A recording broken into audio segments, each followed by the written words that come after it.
Ok.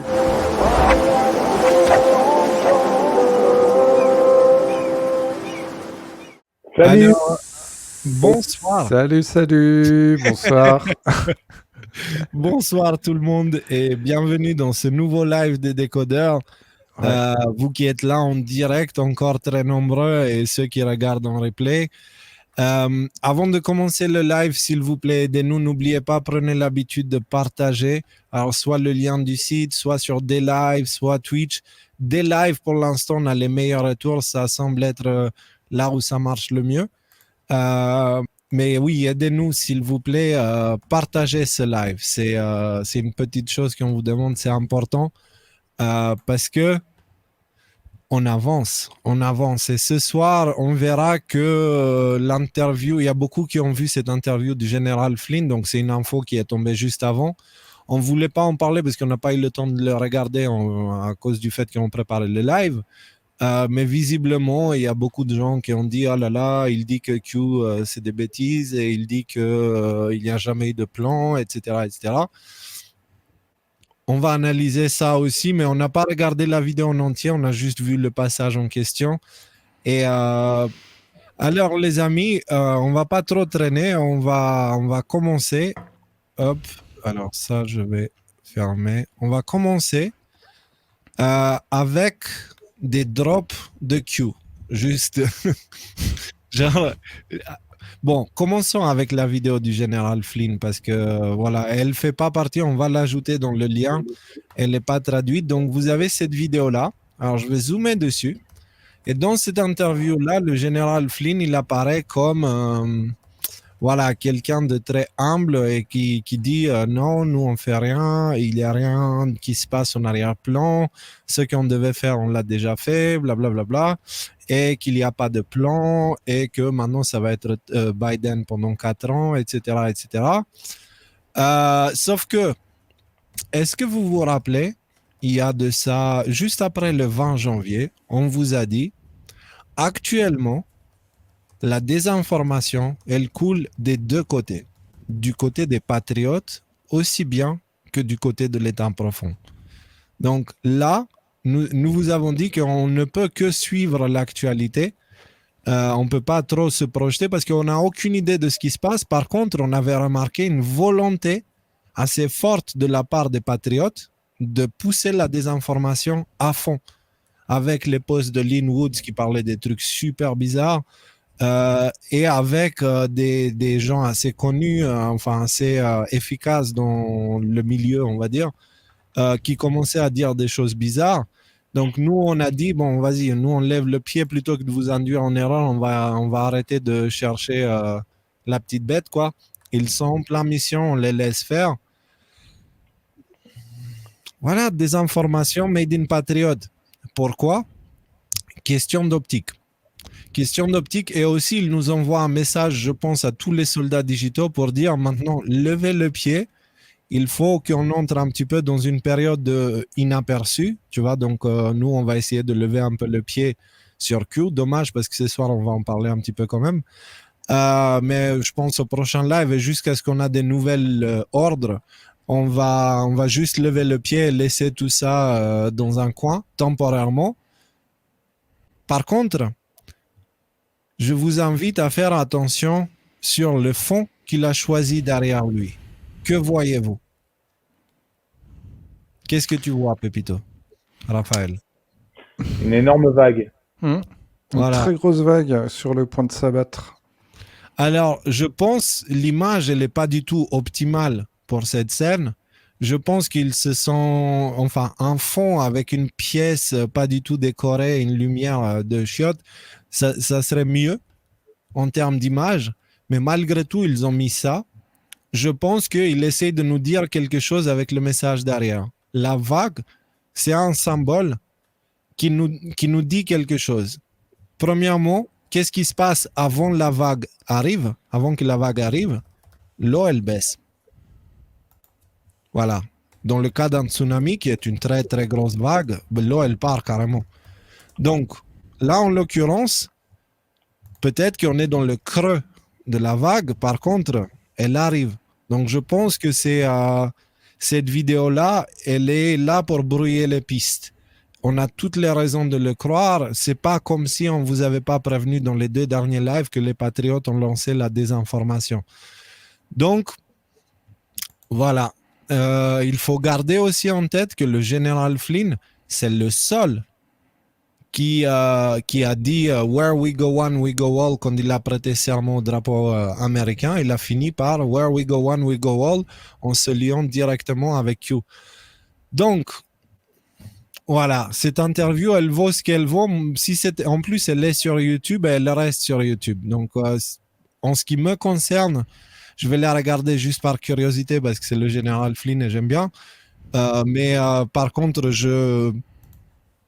vu le contexte, je ne m'attends pas à ce qu'il y ait des informations genre où il dévoile la mission. C'est une opération militaire. Les opérations militaires, en général, tu sais ce qui se passe quand elles sont terminées, pas avant. Voilà, donc d'ici la fin de l'opération, voilà, ici on est en plein milieu de l'opération. Là, c'est les bombes lacrymogènes, les fumigènes, les ceci, les cela pour déstabiliser l'ennemi. Voilà en ce qui concerne Flynn. Vous avez des choses à ajouter? Non, moi pareil, j'ai bien tilté sur le fond, quoi. On prend pas un fond comme ça au hasard, il a été choisi, enfin, il est pas là pour rien, à mon avis, ouais. Yes. Enfin voilà, c'était le petit sujet imprévu de la soirée. Et maintenant, on va passer à la suite et au programme du live qu'on avait prévu pour vous ce soir. Donc, on va commencer avec le post 2677. C'est justement, comme par hasard, comme une sorte de réponse à ce qui vient d'être dit. Donc, il y a marqué ici, l'optique est importante. Alors, nous, le passage qui nous intéresse, c'est vraiment la fin. Mais on va prendre quand même ça parce que ça parle des choses intéressantes. L'optique est importante. L'optique, c'est l'image qui est dégagée par Trump, les militaires et tout ça. Des bombardiers furtifs silencieux.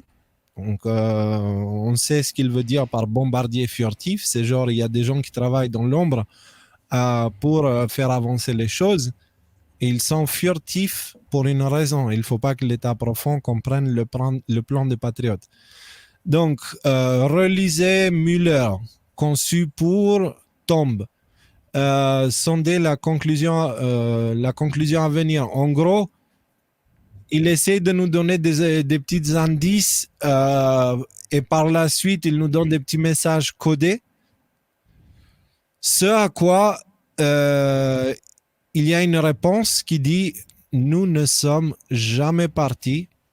Il est temps de revenir publiquement. » Alors, la date de ce post, c'est le 9 février 2019. Donc, si on s'imagine de cette histoire des Delta, alors on ne dit pas que ça va venir le 9 février.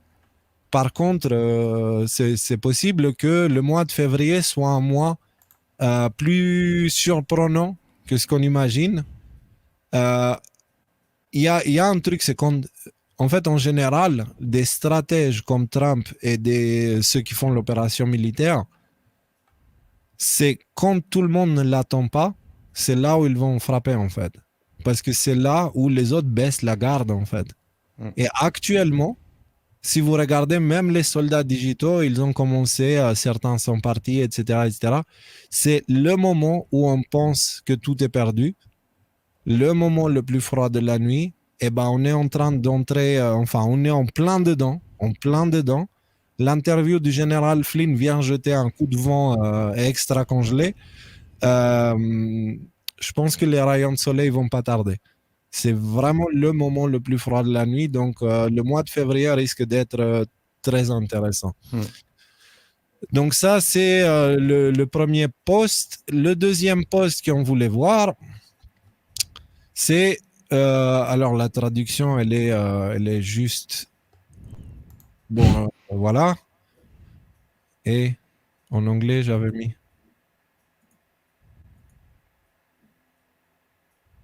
Et il veut pas en anglais. Ah, faut que t'enlèves le et langue FR dans l'URL. Ah. Ouais, ouais. C'est que je l'avais mis dans les liens, en fait. Voilà. Là, alors là, il répond à quelqu'un et lui dit mais tu le savais déjà. Going post Mueller. Et c'est la raison pour laquelle ils essayent de tenir cette idée de d'assurance, insurance, ouais, c'est ça, Ouais, ouais. euh, de Mueller continuer. Ils le laissent continuer. Euh, peur. Les choses marrantes commencent immédiatement après. Ça fera ressembler le Super Bowl comme un puppy show, comme un show de petits chiens, quoi. Mm. Euh, il fait référence au Super Bowl. Alors, il dit pas qu'on devrait attendre quelque chose à Super Bowl. Il dit que ce qui suivra le Super Bowl va donner l'impression que le Super Bowl, c'était rien du tout. Donc, le Super Bowl, il est bientôt, là, je crois, le 9 février ou un truc comme ça. Ouais, attends, j'avais regardé ça. Attends, je te redonne ça la Mm. date. Super Bowl. Et ce qui est rigolo dans l'histoire, c'est qu'il y a le procès de la destitution d'un Oui, président qui n'est pas en pouvoir, qui va commencer juste après ou pendant le Super Bowl, je ne sais c'est plus. ça, ça coïncide en fait. Voilà, ça coïncide. Donc, c'est dans 2 jours, 3 jours. On est le combien? On est le 5, donc c'est dans 3, 4 jours. Je pense que le live de mardi, déjà, on pourra couvrir quelque chose. On verra. Mm. Euh, mais c'est un post assez intéressant parce qu'il dit peur. C'est le cas de beaucoup de monde maintenant qui sont tellement stressés qu'ils ils ont du mal à manger. Encore une fois, on vous a dit notre foi sera testée. C'est pour ça qu'on vous a conseillé de vous tourner vers papa. Papa, c'est une aide très précieuse pendant toute cette période-là. Il est avec nous et il nous fait traverser ça comme dans du beurre pour nous qui sommes proches de lui. C'est pour ça qu'on vous invite de vous intéresser à ça. Ce n'est pas pour rien, vraiment, ce n'est pas pour rien. Mm. Euh, après la peur, les choses rigolotes commencent immédiatement après. Donc là, on est dans la période de la peur. Courage, c'est pour ça que le dernier live, la vignette, j'avais mis le mot courage dessus. C'est parce qu'il faut tenir. C'est maintenant qu'il fait froid, c'est maintenant qu'on doit se réunir, se tenir proches les uns les autres pour se chauffer, pour s'encourager, pour s'entraider et pour faire en sorte à ce qu'on traverse ça ensemble en fait. On savait que, je vous avais dit, il faut casser les œufs pour faire l'omelette. Et le moment où on casse les œufs, c'est pas cool. Donc, on est en plein dedans. On est en plein dedans. Voilà. Mais Si t'as des ça choses, reste. si vous avez des choses comme ça, moi, Ouais, j'enchaîne. c'est juste par rapport au procès de Trump, hein, c'est pareil. Enfin, les gens en face sont quand même plutôt en panique. Par exemple, là, moi, j'avais noté un tweet de la correspondante LCI à Washington, là, qui est pro-Biden à fond. Et depuis que Trump est parti, faut voir tout ce qui se prend à longueur de journée dans la tronche sur Twitter. Mhm. Et elle avait tweeté fin janvier. Il devient urgent, selon moi, pour les démocrates de changer les règles s'ils ne veulent pas assister à l'acquittement à la majorité absolue de Donald Trump. Acquittement qui sera télévisé partout. Même eux, ils sont pas sûrs de l'issue en fait du procès. Et même les journalistes qui suivent ce sujet-là de près trouvent que ça pue la merde. En tout cas pour eux, quoi. Et Ouais. qu'effectivement, il se peut que ce procès donne une situation épique. Mais à Yes. voir. On verra, on va aller dans son procès, on en parle plus tard. Alors là, Mm. on a Makatia qui nous dit grosse info aujourd'hui, le boss de MyPillow a lancé la vidéo de Ultimate Proof, elle a été supprimée partout. J'ai un lien qui marche si vous voulez, bah, on l'a déjà téléchargé en haute définition. On n'a pas eu le temps de le regarder encore parce qu'il est sorti aujourd'hui. J'ai pu voir suffisamment d'extraits pour me dire oh oh, parce que là il laisse, enfin il donne des informations très crédibles, très précises concernant la fraude et YouTube elle a censuré tous les extraits, on verra plus tard. Mm. On va en parler. Prochain sujet, c'est François Asselineau qui serait en garde à vue. Il serait en garde à vue par rapport à une histoire de harcèlement sexuel, agression sexuelle et harcèlement moral. Donc, Asselineau, alors pour nous, on n'a jamais vraiment voulu politiser ou quoi que ce soit, mais Asselineau, c'est quelqu'un qu'on regarde avec beaucoup d'attention parce que c'est quelqu'un qui n'a pas changé de discours depuis l'époque, j'ai un doute, depuis Mm. 10 ans. Quoi. Et depuis 10 ans, il dénonce des choses qu'on dénonce aussi, alors avec un langage différent, une manière différente, plus adaptée, plus universelle, on va dire d'une certaine manière, et qui plus politique. Mais après, si c'est un candidat, bah, c'est normal. Hein, c'est normal qu'il parle comme ça, mais en tout cas, les messages, les choses qu'il dénonce, les sujets qu'il couvre, etc., ils sont loin d'être anodins pour l'État profond. Donc, je pense qu'à un moment, ils ont dû en avoir marre et ils ont dit, bon, bah, lui, on va le Mm. mettre de côté parce que le gars, il est soi-disant accusé d'agression sexuelle et harcèlement moral. On a sorti des emails de lui en public pour le faire passer pour quelqu'un de... En fait, pour casser l'image qu'il a, en fait. Ouais. Ils ont lâché, et en plus des emails très bizarres de lui, on n'est même pas sûr que ce sont les siens. Il y a une campagne de désinformation sur François Asselineau. Alors nous, juste pour troller, parce que voilà, on joue le jeu. Il joue un jeu, on joue le jeu. Mm. Mais On, on parle d'Asselineau et on vous dit, jusqu'à présent, de notre côté, ce gars-là, ce qu'il dénonce et les choses qu'il fait, les choses qu'il dit, elles vont dans la bonne direction, mm. selon notre point de vue. D'accord. Après, est-ce qu'on vote Asselineau, etc., etc. De toute manière, on va pas vous dire ce qu'on vote parce que c'est pas comme ça que ça marche. Euh, voilà. Mais par contre, on suit le bonhomme très attentivement et on va suivre cette affaire très attentivement. On imagine qu'il n'aimerait pas avoir notre soutien parce qu'il ne voudrait pas se lier avec des QAnon vu l'image qu'ils nous ont créée, les médias. C'est dingue. Hein. Tu regardes les Mm. décodeurs et tu vois la description qui est faite par les médias. C'est deux mondes à part. Hein. C'est les gens, quand ils viennent ici, après avoir lu les médias, ils ont des attentes bizarres. Genre, on a des haches dans l'émission et je sais pas, on fait des trucs chelous. C'est clair. Et, Par contre, puisqu'on est... Oui, tu voulais dire? non, non, juste oui. Enfin, moi, quand j'ai vu ce truc-là, je me suis dit, bon, bah, Asselineau, il est complotiste. C'est un discours qui dérange en ce moment. Lui, c'est une figure plus politique en plus. Enfin, je sais pas s'il est complotiste au sens propre du terme, mais en tout cas, il a un discours qui va effectivement dans le même sens que ce qu'on avance. Juste pour info, je t'ai mis un de ses tweets là dans le chat préparation live. En fait, là, Mhm. il est sorti de sa garde à vue. Hein. Ah, ok, voilà. Voilà. Oui, parce Mais que ça, c'est une info qu'on avait eue hier. Donc, depuis hier, l'histoire a ouais. avancé.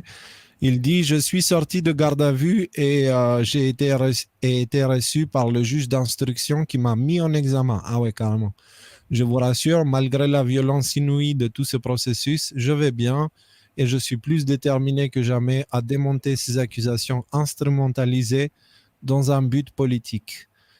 Et bah, juste pour faire chier ceux qui lui font ça, nous, on donne notre soutien Mm. à Monsieur Asselineau. Enfin, moi, je le fais. Je ne vais pas parler au nom de tout le monde. Je sais que Rudy, il sera d'accord avec moi. Mais on ne va pas jusqu'à vous dire allez voter pour lui ou je sais pas quoi. Mais actuellement, il fait partie de très rares personnes qui connaît le sens du mot intégrité. Voilà, qui n'a pas changé sa veste, comme on dit, tourner Mm. sa veste à chaque coup de respiration, tu vois, comme beaucoup de politiciens. Donc, c'est quelqu'un d'intègre que nous respectons et nous allons essayer de vous tenir au courant par rapport à tout ce qu'il fait, tout ce qui se passe avec son histoire. Donc, par contre, on attire votre attention sur un petit détail qui n'est pas vraiment un détail, mais c'est plutôt quelque chose qui met en avant l'injustice contre laquelle nous nous battons parce que lui, il y a des allégations contre lui, il se met en garde à vue et tout ça, et on essaie de pourrir son image. Par contre, on a Gérald Darmanin accusé par des SMS troublants, Mm. euh, donc qui fait la version qui fait l'objet d'une information judiciaire pour viol. Ouais. En fait, l'histoire, c'est que apparemment, enfin, il a surtout essayé d'abuser de sa position. C'est une femme qui a porté plainte pour viol contre lui. Et il y a aussi des SMS qui prouvent certaines choses qu'elle avance dans sa plainte. Et notamment le fait que bah, il a surtout essayé d'abuser de sa position. Je crois qu'à l'époque, c'était en tant que maire de Tourcoing ou un truc comme ça, enfin maire de sa ville. Et c'était par rapport à une demande de logement, en fait. Et en gros, c'était, bah voilà, moi, je fais ce qu'il faut pour toi, pour que tu sois bien, mais en échange, tu couches avec moi, quoi. C'est ça l'histoire rapidement pour résumer. Et en fait, cette dame a porté plainte en 2018. La plainte a été classée sans suite. Et enfin, en 2020, la justice s'est dit, bah attends, on va peut-être revenir là-dessus. Pourquoi ça a été classé sans suite? Et en fait, on vous a mis toute une série d'articles. Là, c'est l'évolution de l'histoire depuis 2020. Et en fait, bah, aujourd'hui, il n'y a toujours pas d'issue judiciaire, en tout cas pour la victime, ou d'avancement, parce que pour l'instant, ils en sont encore qu'au stade d'entendre les personnes, notamment le ministre, et maintenant d'organiser une confrontation entre l'accusé et la personne et l'accusatrice, quoi, entre guillemets. Donc voilà, mais tout ça pour montrer qu'il y a quand même une justice à deux vitesses. Il Euh, fait quoi, Darmanin, aujourd'hui déjà? Comment? Qu'est-ce qu'il fait, Darmanin, Oui, aujourd'hui? il est ministre de l'Intérieur aussi. Voilà. Ah, tiens, tiens. Donc le Darmanin, lui, il n'est pas mis en garde à vue et tout ça, pour les mêmes raisons, avec Mm. plus de preuves que le cas d'Asselineau. Par contre, Asselineau, on le traîne dans la boue et on essaie de salir son nom. Il faut C'est aussi rappeler intéressant. dans le truc, voilà, il y a des choses à deux vitesses. Il faut rappeler un point important. Je ne sais pas si vous vous rappelez quand Macron a été élu. Dans le nouveau gouvernement Macron, il y avait François Bayrou qui devait être ministre de la Justice, il me semble. Et en fait, à la dernière minute, Macron lui a dit d'abandonner et de démissionner. Donc Bayrou, il a été ministre, genre même pas 24 ou 48 heures, hein. Il a été obligé de démissionner parce que il était inquiété dans une affaire. Mais ça même pas, il était accusé directement ou quoi que ce soit. Son nom était cité dans une affaire. Et Macron avait dit, ah non, mais moi je veux un gouvernement qui représente la probité, l'honnêteté, la droiture. Et là, il y a Darmanin qui est accusé de viol, quand même. Et c'est une affaire qui date en plus, hein, ce truc. Et il est accusé de viol et non, non, lui, on te nomme même ministre de l'Intérieur et puis tu restes à ta place et tout, quoi. On vit vraiment dans... Enfin, c'est... Voilà, à part ça, tout va bien. Ouais, Non, il n'y a pas de complot. on est en démocratie, tout va bien, le système Voilà, marche exactement. correctement, tout le monde est intègre, tout le monde est honnête. Voilà, Ouais. la preuve. Alors, juste pour répondre à quelqu'un qui me dit pourquoi je ne reçois pas de réponse à mes mails, Léo. Alors, je vais juste montrer vite fait la page. Je pense pas qu'il y a des choses. Non. Voilà. Donc, voici le nombre de mails que je dois lire. 2028. Donc, Euh, si certains ne reçoit pas de réponse, hmm. c'est parce qu'elle doit être quelque part parmi les 2028 mails que je suis censé lire pendant que je prépare les lives, que je garde un œil sur l'information, que j'organise d'autres choses, que je compose le prochain morceau. Voilà, c'est peut-être pour ça. Donc, ne le prends pas mal, ça n'a rien à voir, ce n'est pas contre toi. C'est j'aimerais tellement avoir un bouton pour arrêter le temps et pouvoir répondre à tous les mails et rencontrer tout le monde, Hmm. etc. J'adore les gens. J'adore les gens. Il y a certains courageux qui ont réussi à me rencontrer et en fait, ils ont vu de même que j'adore les gens. Et on a passé du temps ensemble, on a bu un café tranquille et c'était super. Et c'était comme si je retrouvais la famille. Le fait est que bah, quand tu as 2000 personnes qui t'écrivent, Hmm. c'est un peu plus compliqué à répondre en fait. Et si je vous montre ça demain, il y aura 2200, 2300, enfin ça augmente très vite. Hmm. Mais voilà, après, c'est que moi, c'est pareil, hein, on en reçoit tous beaucoup. En fait, moi, je me tiens aussi à peu près à jour. Mais pareil, faute de temps, pas forcément le temps de répondre à tout le monde ou à tous. Et puis, on reçoit aussi beaucoup de mails où il y a juste un lien. On nous explique pas ce qu'il y a d'important, à quel endroit faut aller voir dans la vidéo ou quoi. Donc, on n'a pas forcément, du coup, le temps de répondre à tous les mails qu'on reçoit, ni de tout regarder. Parce que malheureusement, si vous nous aidez pas un petit peu, surtout quand vous voulez nous faire passer des infos, On n'a pas le temps en une journée de tout regarder, d'éplucher toutes les vidéos ou quoi. On cible vraiment ce qui nous intéresse par rapport au sujet qu'on veut aborder dans les lives, quoi. Et encore, 2000 mails, ce sont que les miens. Après, chacun, il a Rudy, il a les siens, Pepito a les siens, Raphaël les siens. Et il y a aussi les mails qui s'adressent à tout le monde.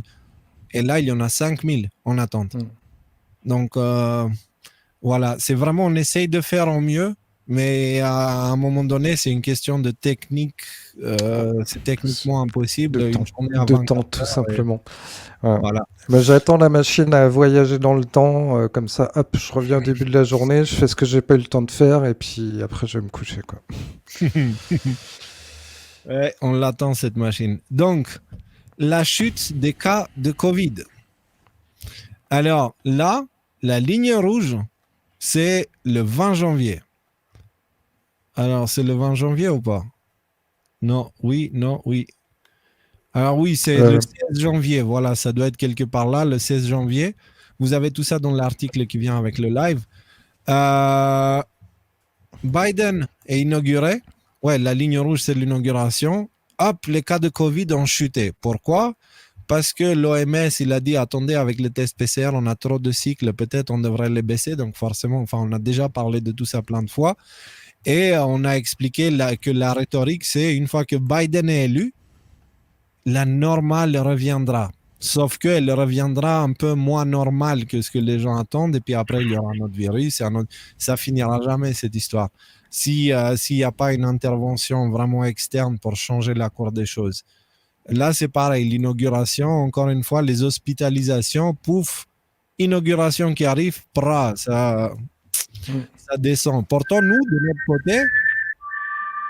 notre côté, ils nous disent il faudra vous confiner, il faudra. Enfin, voilà quoi.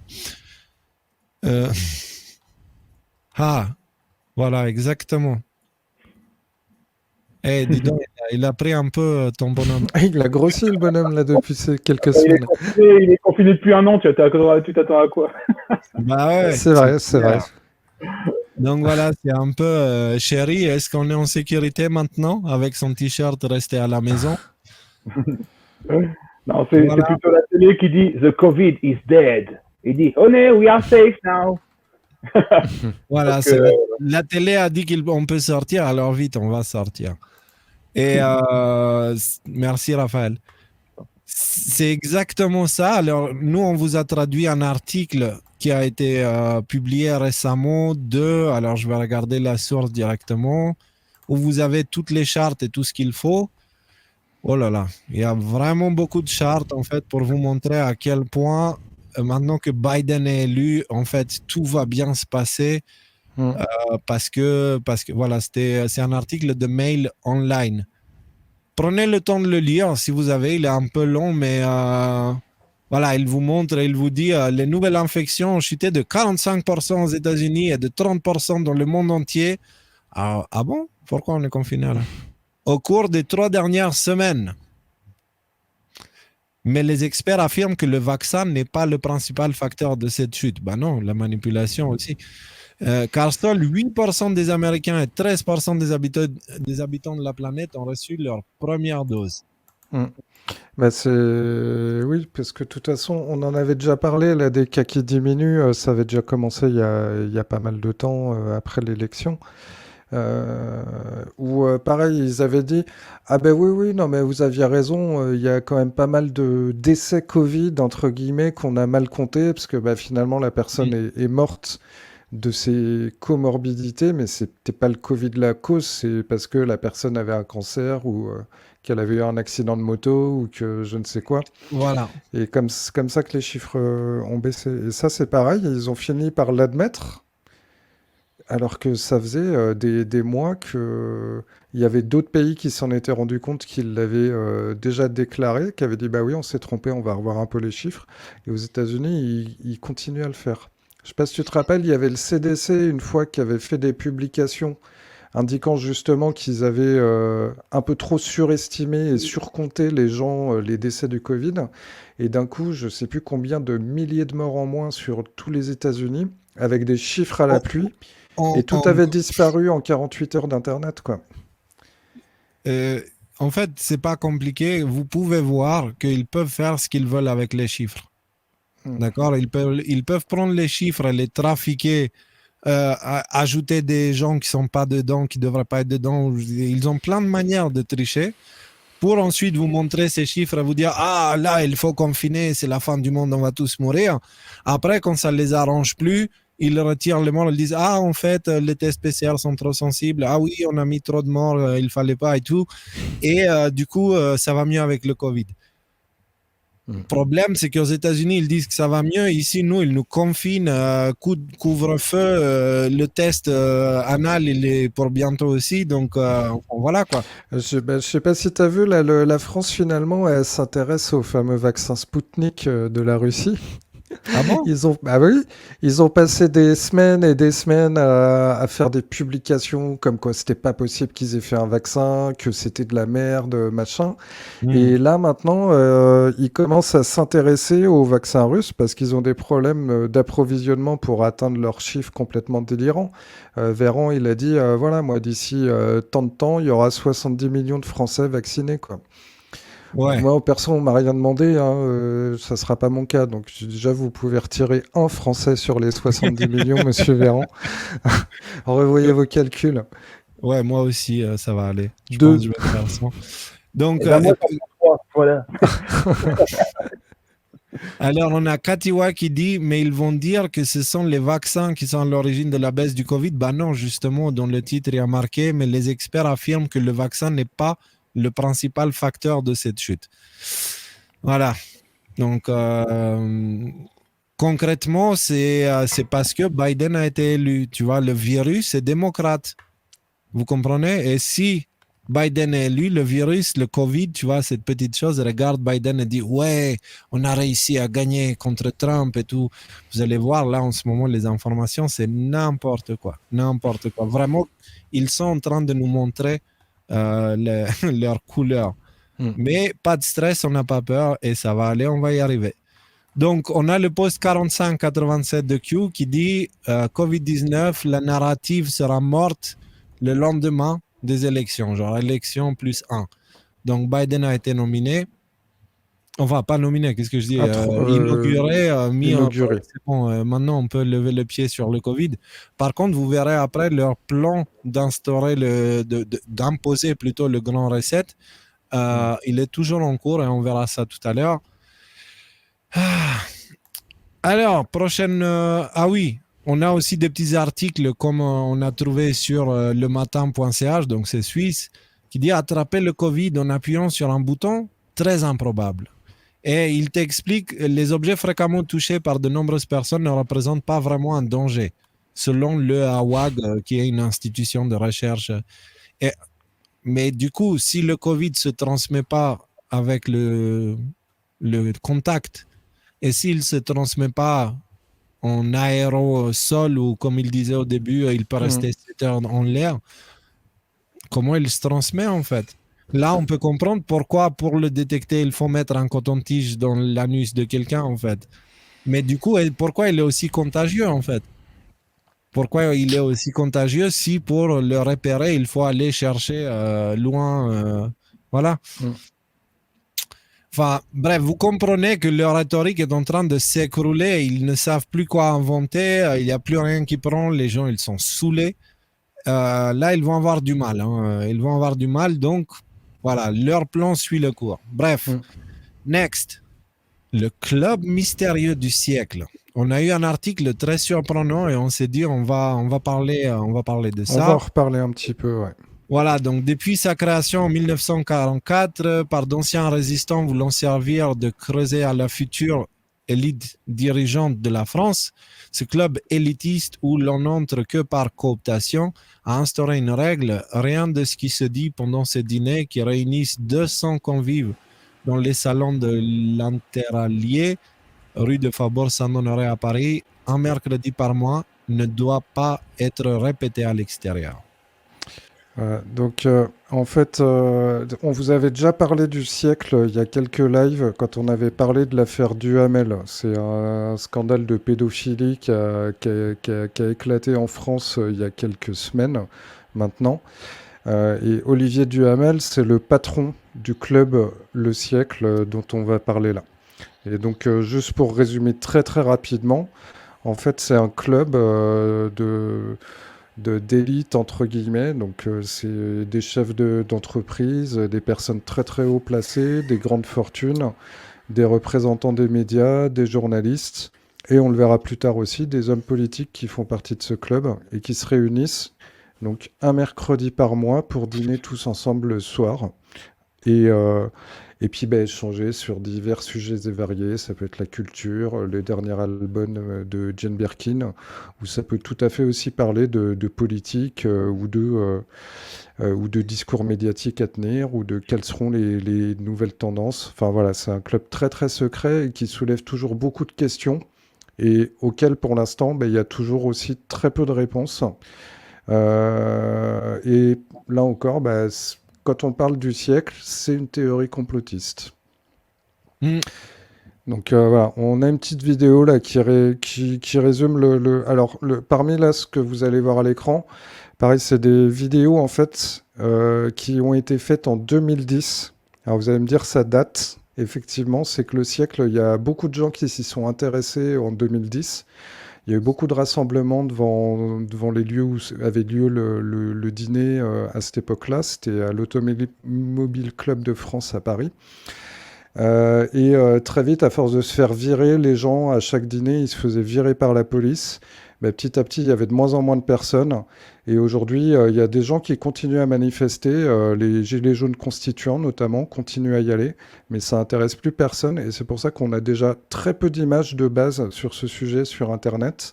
Et que des récentes, il y en a encore moins, parce que plus personne ne s'occupe de ce truc-là, en fait. Pourtant, c'est toujours en place. En gros, le club du siècle, c'est un petit peu comme la version nationale de Bilderberg, en C'est fait. ça, en fait, c'est ça. C'est un endroit où l'élite, hein, se rencontrent, tous ces gens qui pensent être supérieurs aux autres, ils se rencontrent entre eux et ils décident de quelle manière ils vont nous écraser. Voilà. En gros, on peut de mots. Et alors, ils le font pas d'une manière, ah, comment on va faire pour les écraser, ils le font plutôt d'une manière, ah, comment on va faire pour faire plus d'argent, avoir plus de pouvoir. Mais leur envie d'avoir plus d'argent et plus de pouvoir fait que nous, on a moins d'argent et moins de pouvoir, du coup, on se fait écraser, quoi. Mm. Parce qu'ils le piquent de nous, ils le piquent pas les uns aux autres, quoi. Entre eux, ils communiquent très bien, il n'y a pas de souci. Donc, on regarde quelques extraits, par contre, pas les 9 minutes, Pépitos, parce que là, on Ouais, est déjà... on regarde juste le petit zapping au début. Qui est d'organiser une fois par mois, chaque dernier mercredi du mois, qui réunit Place de la Concorde à Paris, des ministres, des grands patrons, quelques journalistes. Le journaliste Pierre Carl s'y était rendu le mois dernier ce mercredi à l'extérieur évidemment devant l'immeuble Place de la Concorde et nous on y était ce mercredi pour interviewer le producteur de Pierre Carl. Regardez. Une fois par mois, il y a vraiment l'élite de la France qui se réunit ici. Et quand je dis l'élite, c'est l'élite politique, droite, gauche, confondue. L'élite médiatique et l'élite économique surtout, qui se réunit ici pour un repas qui s'appelle le dîner du siècle. La France est sous contrôle dans sa plus grande partie et c'est grâce à vous. Le spectre vous en est reconnaissant. Tu connais pas le dîner du siècle? Le dîner du siècle, c'est la réunion des 500 personnes qui dirigent le pays. Il y a des parlementaires de gauche et de droite, et de gauche. Allez, Jean-Luc. Socialistes et de droite. Allez. Si, le dîner du siècle. Tu connais pas le siècle. Tous les derniers mercredis du Non, voilà. Ça nous énerve. Vous vous foutez de moi. L'indépendance. C'est quoi cette réaction? Bah alors, Jean-Luc, si tu connais pas le dîner du siècle, t'as rien à faire dans la politique, hein, parce que soit tu les intéresses vraiment pas, soit tu sais ce qu'il se passe et tu fais un petit peu genre, ah, je sais pas, je comprends pas. Des médias, de l'information, des journalistes, du service public, on pense que si des journalistes y participent, c'est pour y faire des émissions ou des papiers et en informer le public. S'ils y vont dans un autre cadre, dans un autre but, alors c'est honteux. C'est de la collusion, de la connivence. Autre question d'internaute. Bonjour Martine Aubry. Alors je vois que vous faites partie d'un club qui s'appelle Le Siècle, qui regroupe des hommes politiques, des industriels, des banquiers, des journalistes et même des syndicalistes. J'aimerais savoir dans quel but vous vous réunissez. si vous faites des parties de belote avec Jean-François Copé, Sarkozy, le PDA, Emmanuel Chen, etc. Voilà, et qui gagne à la fin. Voilà, je vous remercie. Le Siècle, c'est un club qui a été créé par Bérard Kellin, un journaliste, pour faire en sorte que dans un pays comme la France, des hommes politiques, des syndicalistes, des milieux associatifs, des chefs d'entreprise se rencontrent et discutent. Laurent Geoffrin, vous... Ouais, bon, bref, voilà, vous Les- avez compris l'idée. Hein, non, il n'y a rien qui se passe, il n'y a rien de bizarre. Non. Les gars, ils ont pas assez de plateaux télé et d'antennes à longueur de journée pour se discuter entre eux, non? Il leur faut absolument un petit dîner en privé pour continuer à se foutre sur la gueule, j'imagine aussi, quoi. Non, mais c'est Non, dingue. mais Après, c'est- bah, si vous voulez, vous pourrez regarder la suite de la vidéo et surtout, vous verrez le traitement qui est réservé aux manifestants. Voilà. Si c'était un truc pareil, si anodin, il n'y aurait pas un déploiement de force de l'ordre comme ça à chaque fois, y compris quand les mecs ils se pointent à 3 ou 4 pour manifester, quoi. C'est clair. Alors, pourquoi on vous parle du club du siècle là? Parce qu'il y a un article de Info Obs, ok, qui est sorti et qui dit un secret bien gardé qui sont, ah non, merci, ça va aller, qui sont les 11 ministres membres du siècle. Le club qui réunit une fois par mois le gratin de la haute fonction publique et du patronat français a retrouvé son lustre sous la Macronie. Outre l'ancien Premier ministre Édouard Philippe, Jean-Michel Blanquer, Gérald Darmanin et 9 autres membres du gouvernement en font partie. Tiens. Donc, on va lire le petit extrait. On a la liste complète. Voilà, donc 11 ministres de Macron sont membres du siècle. Ce club élitiste ultra fermé qui était présidé par Olivier Duhamel jusqu'à sa démission du 4 janvier dernier suite aux accusations d'inceste le visant. Donc déjà, à mon avis, il savait très bien cette histoire de Duhamel, mais c'est justement le genre de situation où personne ne dit rien. Le document serait estampillé confidentiel en lettres capitales rouges, mais cela n'a pas empêché l'Obs d'en révéler certains noms. Donc voici la liste. Jean-Michel Blanquer, Gérald Darmanin, Florence Parly, Elisabeth Borne, Sébastien Le Cornu, Emmanuel Vargon, Amélie de Montchalin, Agnès Pannier-Runacher, je massacre les prénoms, mais c'est pas grave. Jean-Baptiste Djebari, Franck Rister, Clément Bonne, Alexis Kohler, Muriel Pénicaud et l'ancien Premier ministre Édouard Philippe. Ça fait beaucoup, hein. Et moi, j'aimerais bien voir les journalistes qui pointent du doigt vers nous. Pourquoi vous vous intéressez pas à ce sujet-là en fait? Mais surtout qu'ils y vont aussi. Hein. Passionnant, hein. C'est, dans la vidéo que vous irez voir sur le site que je vous ai mis, on voit par exemple Paul Amar qui sort du dîner. C'était un présentateur très connu de l'époque, un journaliste. On voit aussi Pujadas qui va. Enfin voilà, les journalistes n'en parlent pas parce qu'ils participent aussi, quoi. Clairement. Ouais. Et c'est. Il y a Calmat qui dit Mélenchon est franc-maçon à la loge du Grand Orient de France. Ouais. Évidemment qu'il connaît le siècle. Ouais. Pour mieux connaître le club, intéressez-vous à Emmanuel Ratier. Bah, on va regarder ça. Donc c'est ce que je voulais dire. En fait, si c'est un sujet qui vous intéresse, vous allez faire un tour sur YouTube. Il y a un reportage qui avait été fait. J'ai plus le nom là tout de suite. Je vais vous dire ça. Alors, il y a quelqu'un qui dit c'est le dîner de cons, quoi. Ouais, sauf que dans leur dîner à eux, c'est nous le con, en fait. Et c'est ça qui est pas cool.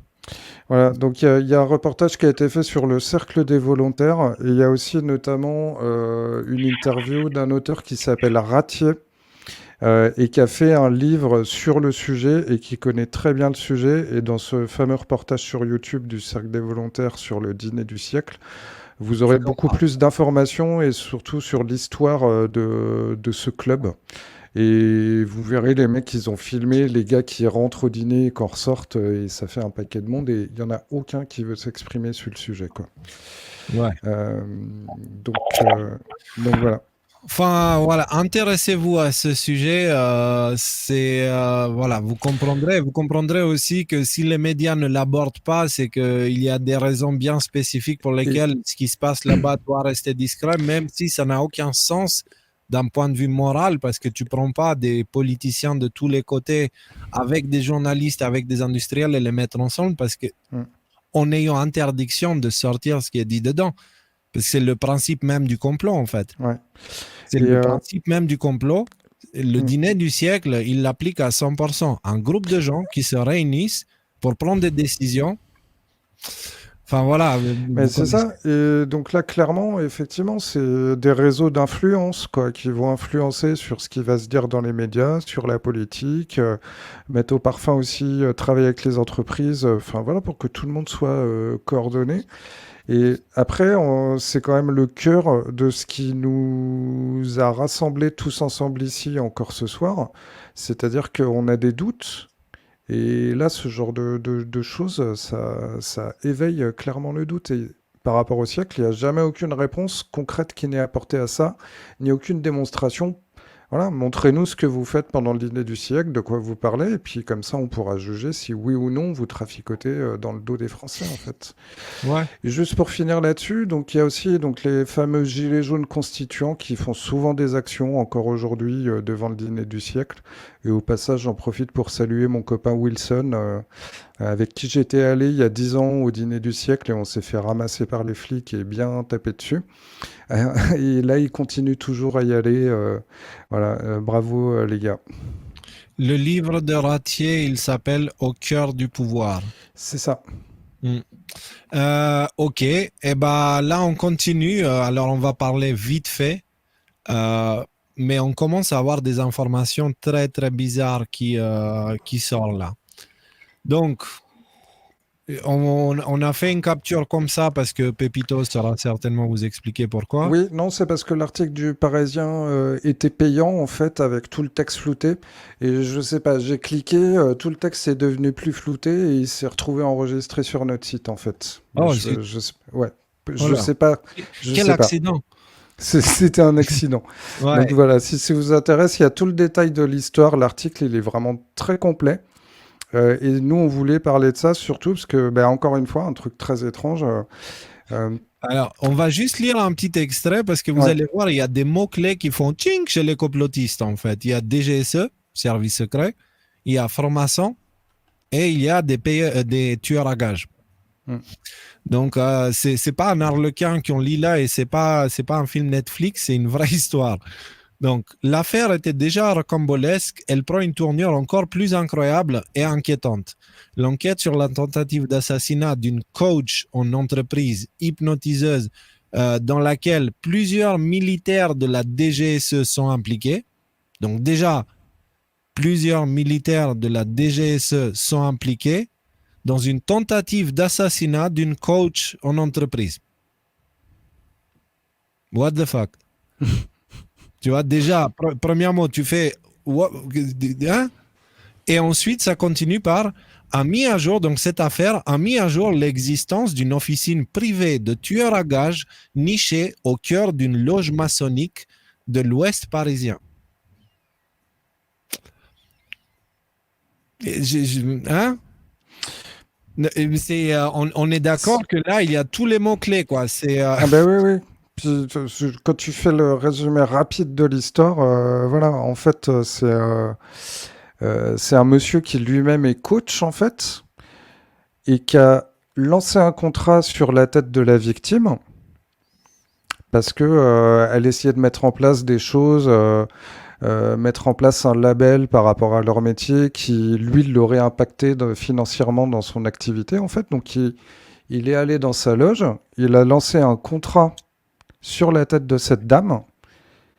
Et les mecs qui sont partis pour exécuter le contrat et qui se sont fait prendre la main dans le sac, c'est 2 agents de la DGSE, quoi. Donc là encore, loge maçonnique, bah, nous on se dit putain, réseau d'influence quand même, parce que bon, c'est quand même connu que la fraternité des francs-maçons, au sein de la loge, les gens, parmi leurs règles et leurs devoirs, c'est de s'entraider les uns les autres. Donc, c'est un peu un réseau d'influence, quoi. Et non, mais tu les sais, mecs, chez les francs-macs, parce que je me suis beaucoup intéressé à eux, et parce que j'ai toujours trouvé ça hyper chelou comme principe, en fait.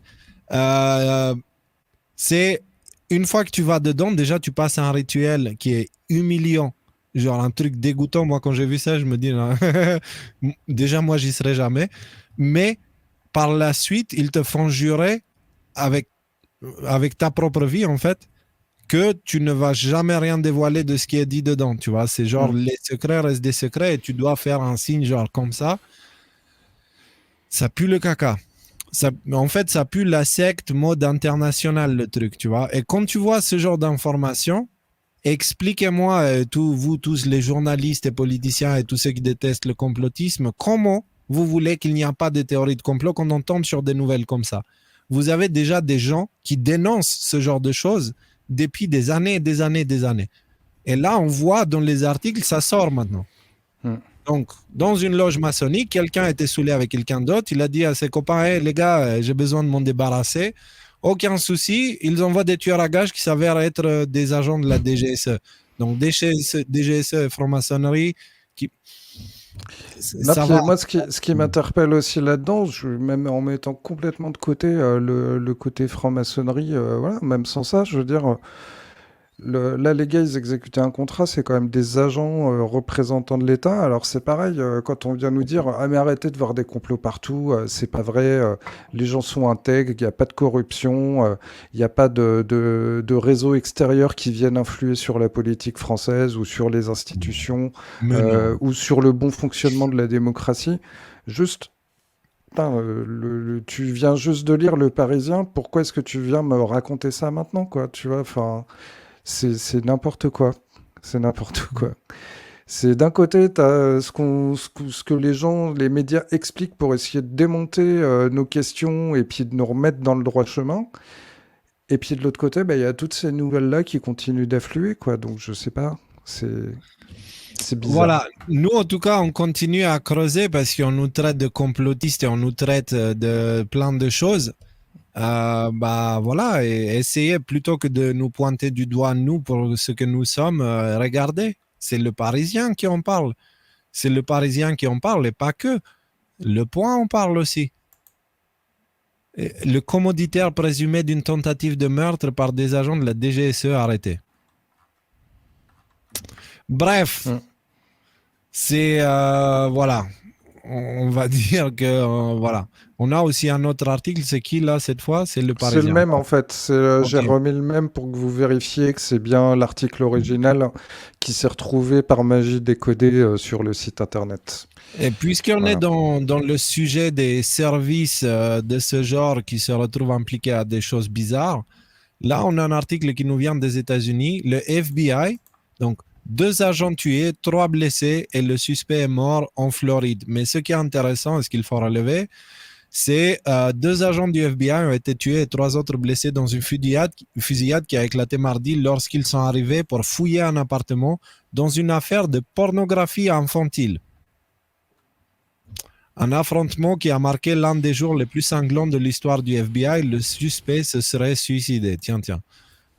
Donc, c'était juste pour vous dire que là, comme ils disent, là, un des jours les plus sanglants de l'histoire de FBI, forcément des agents du FBI qui sont tués quand ils vont aller investiguer pour une histoire de pédopornographie, quoi. Donc, pédocriminalité. Sinon, à part ça, il n'y a pas de problème. Tout va bien. Les nouvelles, là, elles sont vraiment... Est-ce que vous voyez ce genre de choses, ça commence à entrer dans le collectif commun et les gens, ils voient ce qui se passe. Alors, évidemment... Ouais, juste avant d'enchaîner sur la suite, je reviens très vite parce qu'on a beaucoup de messages là dans le chat qui nous disent ah faut pas faire l'amalgame non plus avec les francs-maçons. Il y en a qui sont très bien. Toutes Mais les c'est loges sont pas comme pareilles. tout. C'est On n'a comme pas tout. voilà. Moi par exemple, quand j'ai commencé à m'intéresser au sujet et que j'ai vu ce qu'était la franc-maçonnerie, j'ai trouvé que dans l'absolu, c'était un très beau concept, ces histoires de fraternité, dans le sens où voilà, on est ensemble, on s'entraide, on se soutient entre frères. Voilà, ok. Par contre, si derrière, il y en a qui profitent de ça pour pouvoir en profiter, en tirer du bénéfice au détriment de tous les autres qui se trouvent autour, ça, par contre, voilà, j'apprécie beaucoup moins. Mais après, effectivement, là, c'est pas parce que, par exemple, Non, mais On en fait, va. moi, je vais te dire, moi, j'ai une approche qui est complètement différente et qui est très simple dans tous les milieux. Ok, dans la police, tu vas avoir 99% des policiers qui seront des humains nobles avec une volonté de bien faire, etc. Et tu vas Mm. avoir le 1% qui sera corrompu. Mais le 1% corrompu, c'est l'arbre qui tombe. Et on sait qu'un arbre qui tombe fait plus de forêt qu'une bruit qui pousse, qu'une forêt qui pousse. Mm. Donc, concrètement, dans toutes les institutions, quand on parle de la DGSE, par exemple, on ne dit pas que toute la DGSE est corrompue. Quand on parle des Fromac, on ne dit pas que tous les Fromac sont corrompus, mais on dit qu'au sein de ces choses où le secret domine, c'est un très bon endroit pour faire ce genre de choses, justement, et c'est dangereux. Mm. Donc, voilà, c'est encore une fois, on ne fait pas l'amalgame. Et Ouais. comme a dit Pepito, moi j'ai trouvé aussi les Fromac au début intéressant comme concept jusqu'à ce que je comprenne qui est leur Dieu. Parce qu'ils te disent ni Dieu ni maître, mais ils en ont bien un. Et celui-là, ce n'est pas le bon. Oui, clairement pas. Donc, mais pour le savoir, il faut monter, il faut creuser, il faut monter. Donc, alors, les amis, vous voyez que nous, on utilise de notre côté de plus en plus Telegram et que tous les patriotes, ils ont quitté WhatsApp et tout ça et ils sont allés du côté de Telegram. Et bah, devinez quoi? France Info qui nous dit sexe, drogue et carte bancaire prépayée sur la messagerie sécurisée Telegram, des arnaques à portée de clic.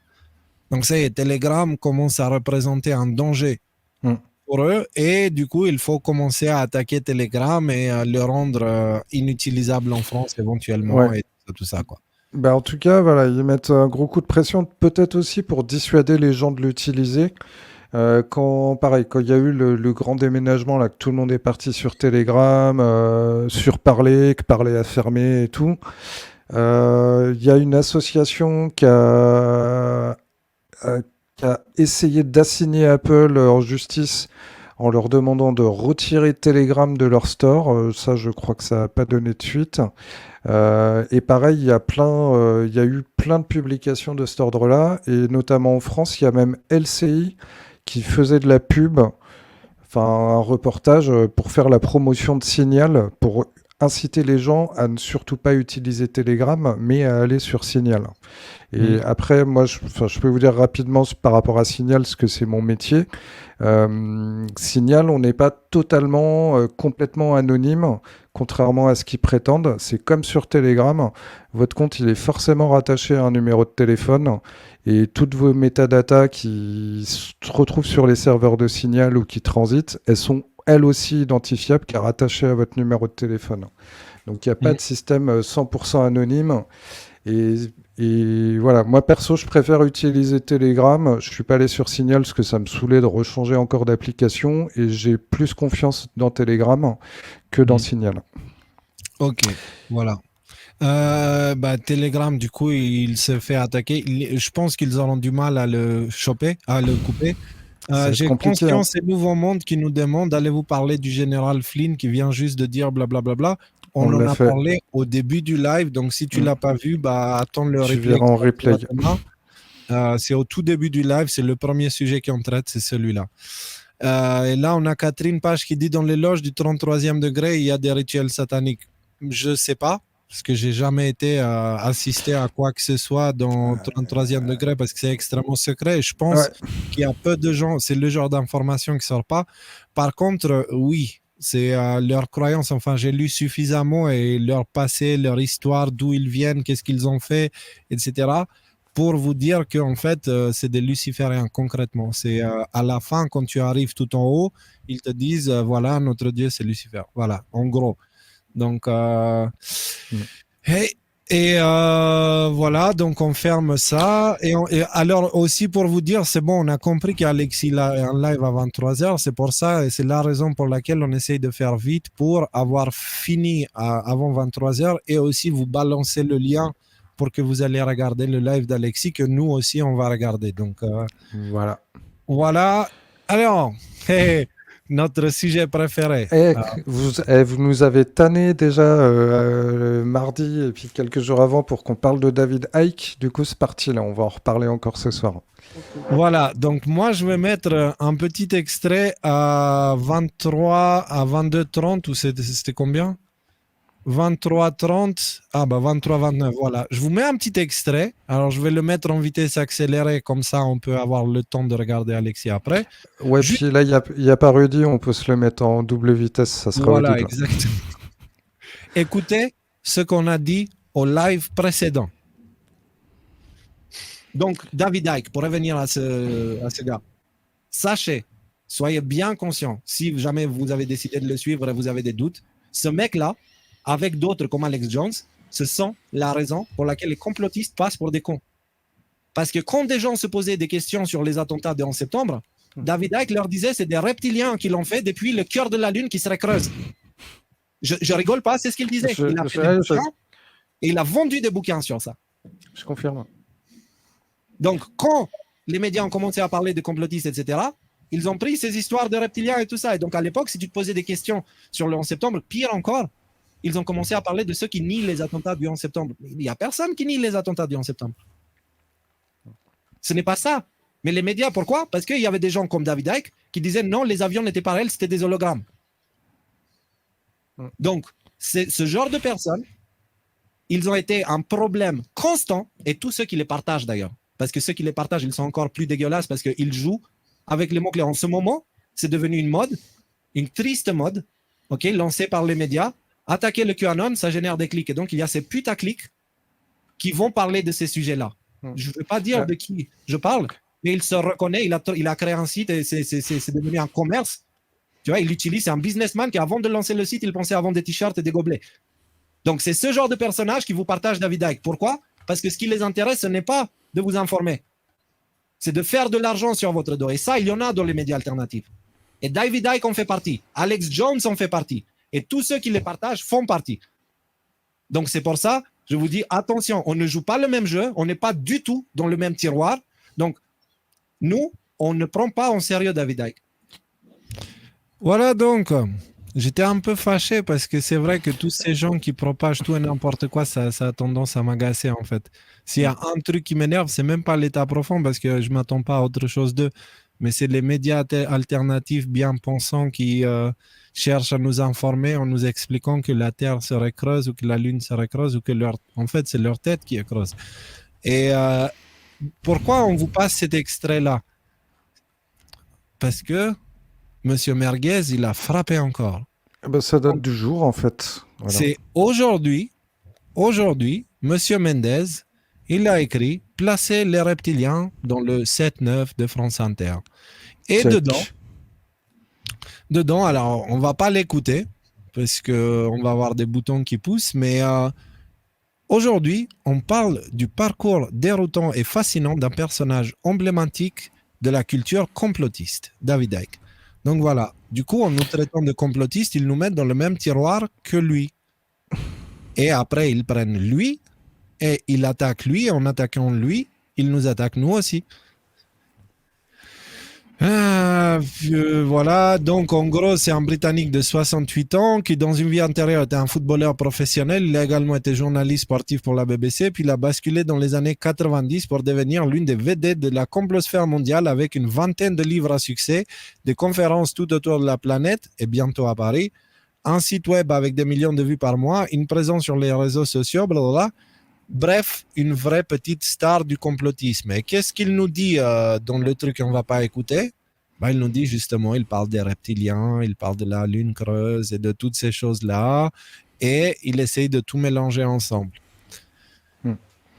Qu'est-ce que vous voulez qu'on vous dise? Nous, on l'a dit la dernière fois. Et là, le titre du sujet, c'est David Icke et les reptiliens, les attaques ne se sont pas fait attendre. Évidemment.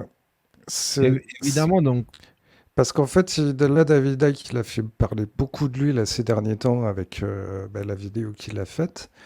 Et boum, là, du coup, on le ressort à regarder, c'est celui qui parle des reptiliens. C'est la même chose que nous, par exemple, le traitement qui nous a été réservé dans le reportage de Martin Veil.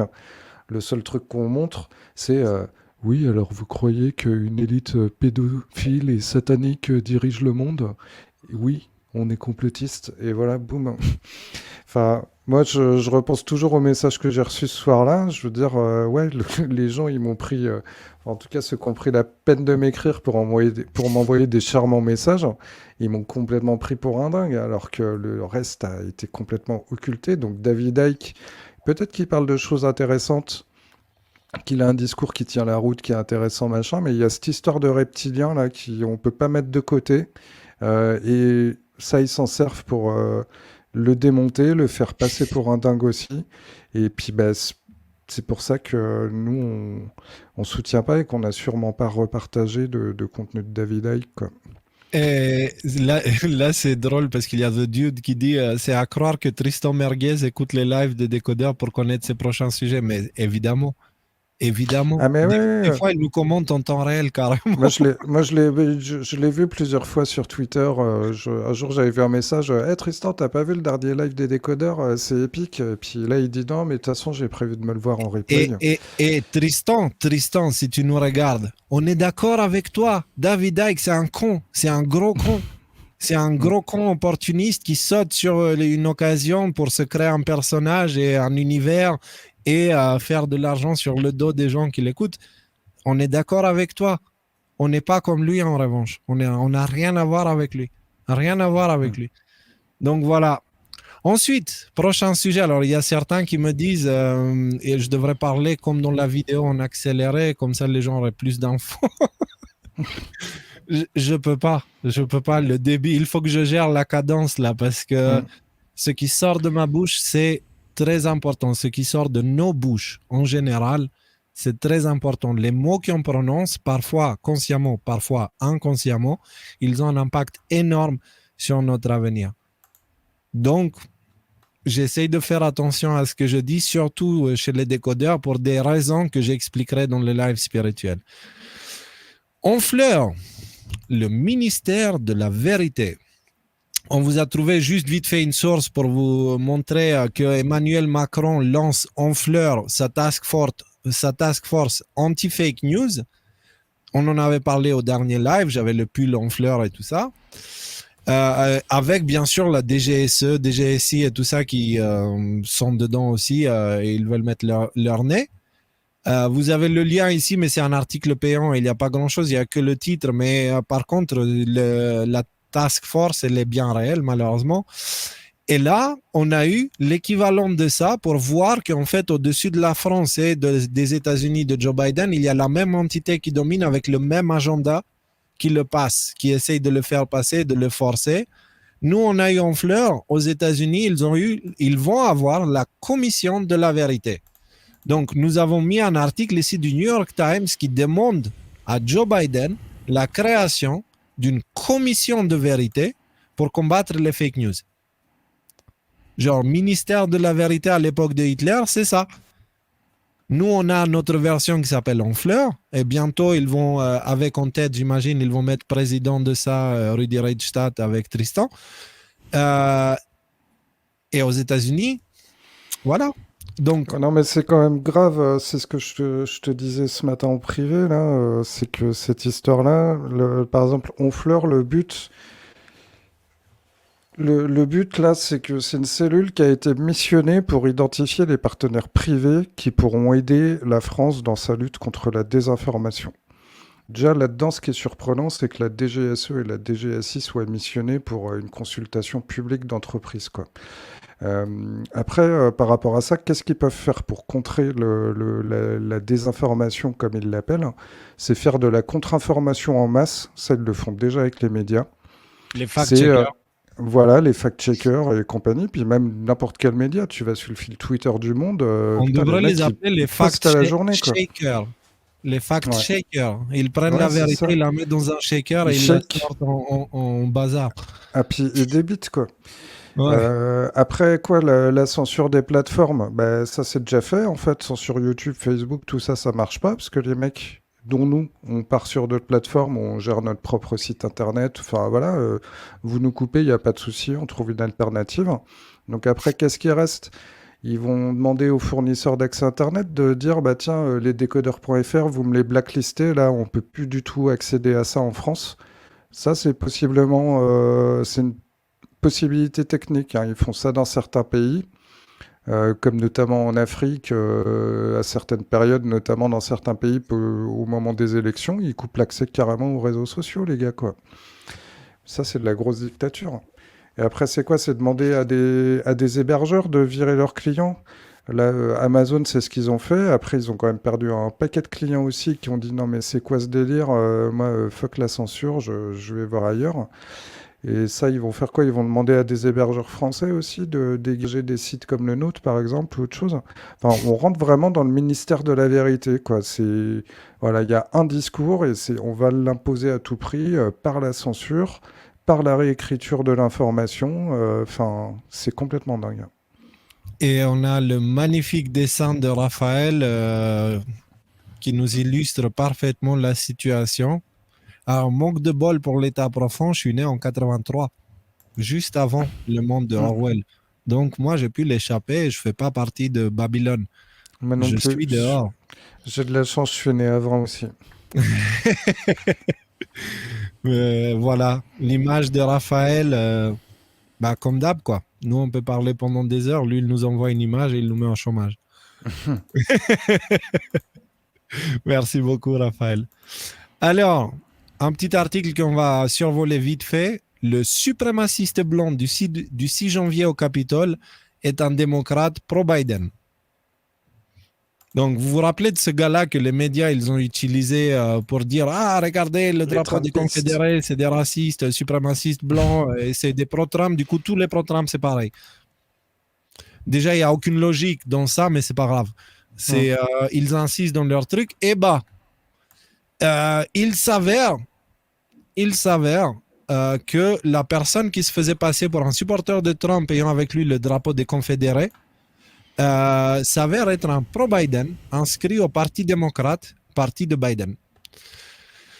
Donc, les preuves que nous avons, c'est nous avons chopé donc la déclaration d'arrestation du département de justice où on voit bien son nom, Kevin Seafried, avec Hunter Seafried, qui habiterait dans le Delaware. OK? Et nous avons ici la plainte officielle où il y a marqué justement les États-Unis contre Kevin Seafried et Hunter Seafried. Donc, il s'appelle Kevin Seafried, le gars avec le drapeau. Et là, on a dans le registre, on est allé chercher dans ce site-là, en fait. Allez, prends tes 5 secondes, voilà. Et on va taper ici Kevin Seafried. Là, il va nous le trouver. Et puis, nous avons ce bonhomme-là. Donc, il est bien ici. Alors, il a une carte de démocrate, en gros. D'accord? Donc, c'est un démocrate enregistré. Le seul petit souci apparent avec cette information, c'est que, pour une raison qu'on ignore, il y a cette petite parenthèse qui a été ajoutée juste là et qui dit qu'il a été né en 1986. Sauf que c'est une information qui n'a rien à voir là. Parce que si vous regardez dans les autres noms, soit tu as l'âge directement au moment de la liste ici, qui te dit voilà tel âge, machin, soit tu ne l'as pas du tout. Mais j'ai regardé plusieurs profils et je n'en ai pas trouvé où il y a entre parenthèses à côté du nom né en 86. Et donc, c'est bien un Kevin Seafried qui habite au Delaware, au même endroit. Mais il y a cette parenthèse-là qui dérange un petit peu. Et donc, forcément, les fact-checkers, ils sont sautés dessus. Mais même les fact-checkers eux-mêmes, ils ont fini par dire que ça manque de preuves. C'est-à-dire, malgré le fait qu'il y a cette date qui indiquerait qu'il aurait 34 ans, je ne sais plus, 34 ans, alors que le gars qui a été arrêté, il en a 51. Eux-mêmes, ils trouvent bizarre cette histoire de date dans le titre, enfin, dans la description et tout ça. Et donc, ils disent que, en fait, ce n'est pas faux. Ça n'a pas été prouvé. Ça manque de preuves. Ça manque de preuves. Sauf que, le titre, ils te disent que, en fait, c'est faux. Et je te jure, ils ont changé. Ils ont changé. Quand j'ai fait l'article, quand j'ai écrit l'article, ici, il y avait marqué fake. Ici, il y avait marqué fake. Ah bah ça arrive souvent, hein, des articles qui changent quand tu reviens dessus peu de temps après, quoi.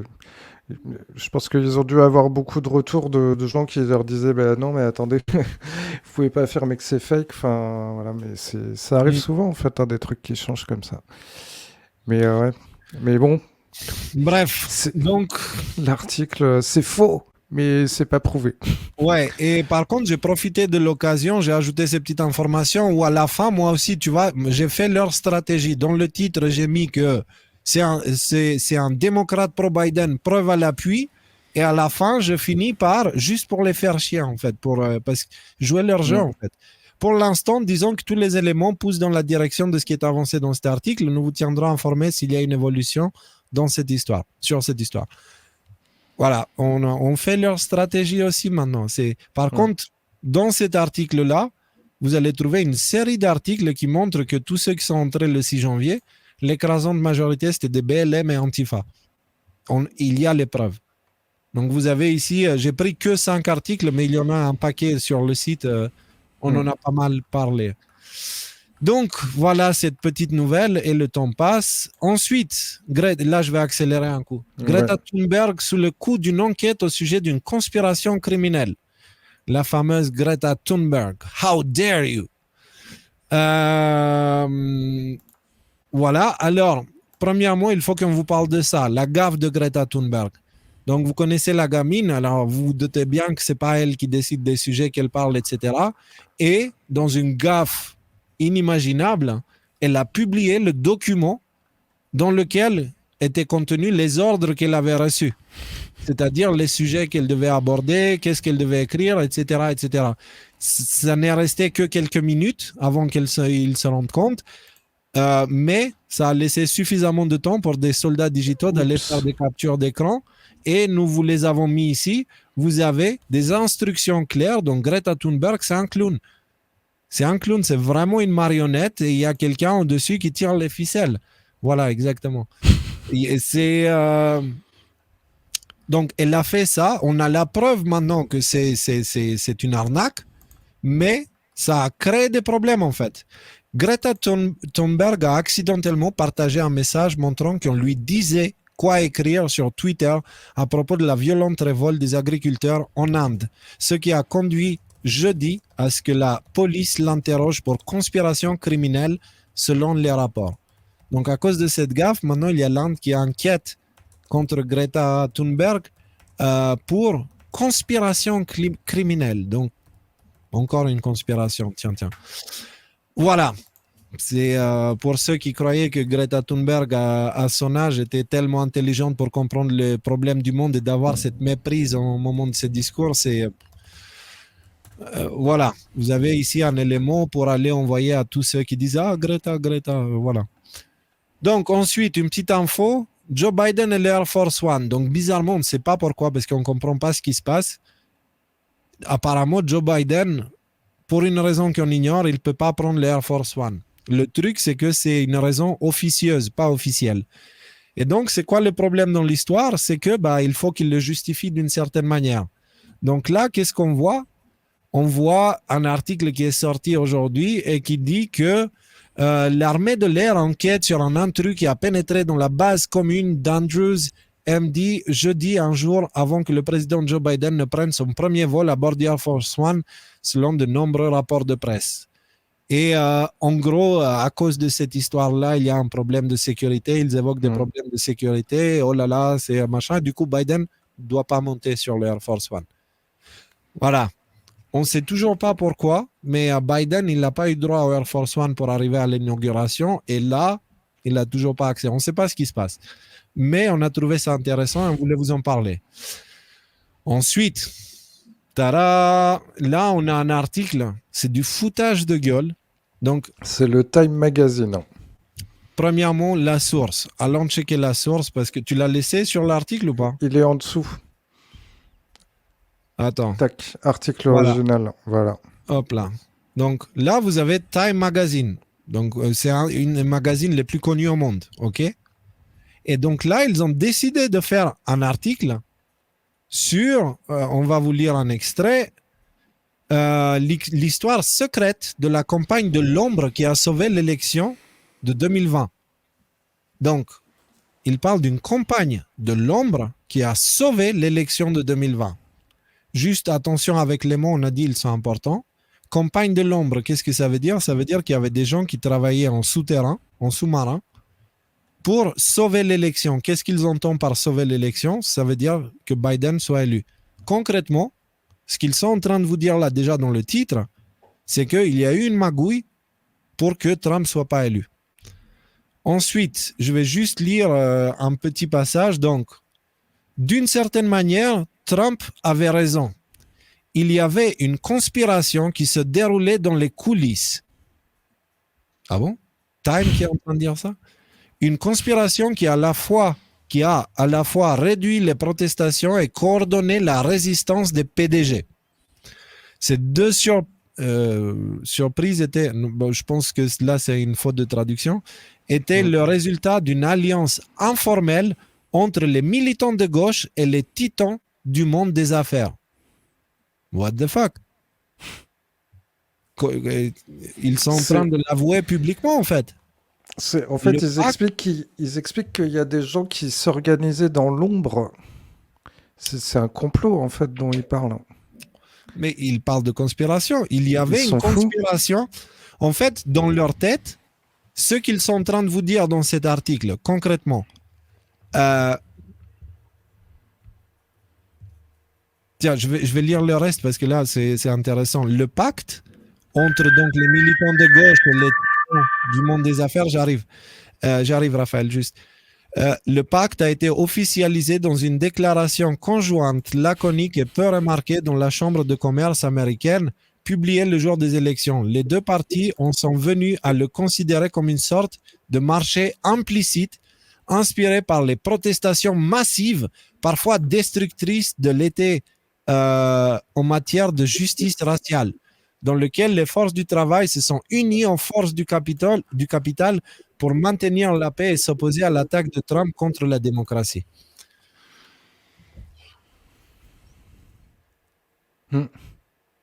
Ils sont en train de nous dire ouvertement qu'il y a eu un complot, que les géants de l'industrie, ils ont travaillé avec les protestants, qu'est-ce que je dis, avec ceux qui étaient dans les protestations, et avec les militants de gauche pour faire tomber Trump. Ils sont en train d'avouer le complot. Aux yeux de tous, en fait. Ils le sortent maintenant. On est au point, c'est pour ça que je vous dis, il baisse la garde. Cet article-là, c'est un scandale. C'est pas un truc qu'il devrait publier fièrement, en fait. Pourquoi il le publie? Et attendez, hein, je veux dire, ils ont pris le temps et ils te donnent tous les détails. On vous invite à le lire. Prenez le temps. Vous allez voir. Par contre, juste faites attention et n'oubliez pas quelque chose. C'est que Trump, ce n'était pas l'ennemi de la démocratie. C'est quand il y a des complots entre les gros de l'industrie, des militants d'un parti politique, travailler côte à côte. Il parle carrément de Facebook. En fait, il disait Facebook et tout a accepté de lever le pied parce que c'est à cause de Facebook et Twitter que Trump a réussi à monter au pouvoir au début. Donc, ils te disent carrément qu'ils l'ont censuré exprès. Ils vous disent tout. Tout est dévoilé là. Par contre, ils ne te présentent pas ça comme on a fraudé l'élection. Ils te présentent ça comme on a sauvé l'élection. Pour eux, sauver l'élection, c'est que Biden soit élu. Et ils vous le disent. Vraiment, cet article-là montre la méprise de l'État profond. Alors, allez jeter un coup d'œil. Ils osent parler du pouvoir au peuple. Alors qu'on sait très bien que les BLM et tout représentaient une petite partie, toutes ces manifestations raciales. Il y avait juste quelques gens qui brûlaient des églises et des Bibles. Et de l'autre côté, par contre, les pro-Trump, ça remplissait partout où il allait. C'était plein. Et ils veulent nous dire qu'en fait, non, c'est le peuple qui ne voulait pas Trump. On verra ça, on verra.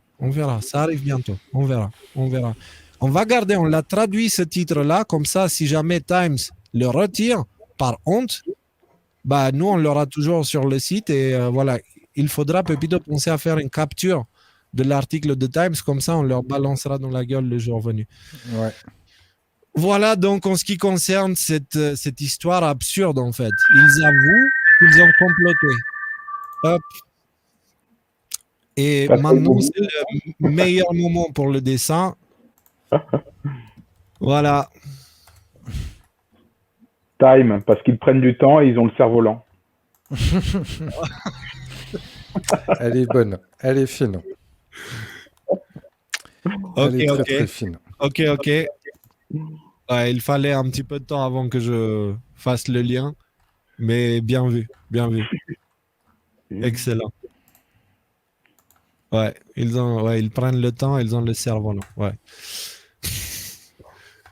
Alors, Trump ne témoignera pas pendant le procès anticonstitutionnel de sa destitution. Parce qu'en fait, c'est anticonstitutionnel parce que tu ne peux pas destituer un président qui n'est pas au pouvoir.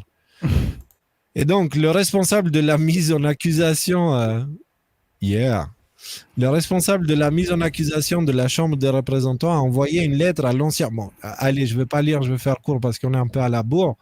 Concrètement, le président de la Chambre des représentants, il a envoyé une lettre disant à Trump qu'il faut que vous venez témoigner pour votre destitution et si vous ne témoignez pas, c'est une manière d'accepter votre culpabilité. Donc voilà. C'est dans leur tête, ça fonctionne comme ça. Alors la réponse des avocats de Trump, elle ne s'est pas fait attendre. Donc je vais vous traduire la lettre là en direct parce que c'est sur une image. On a reçu votre dernier coup de relationnel, comment je peux dire, c'est un coup médiatique, on va dire. Votre dernier coup médiatique, oui. Voilà, comme vous savez certainement, il n'y a pas une inférence négative dans ce processus inconstitutionnel, anticonstitutionnel. Oui, il n'y a rien de pire. Il n'y a rien de pire. En gros, voilà, il n'y a rien de pire que ça dans ce processus inconstitutionnel.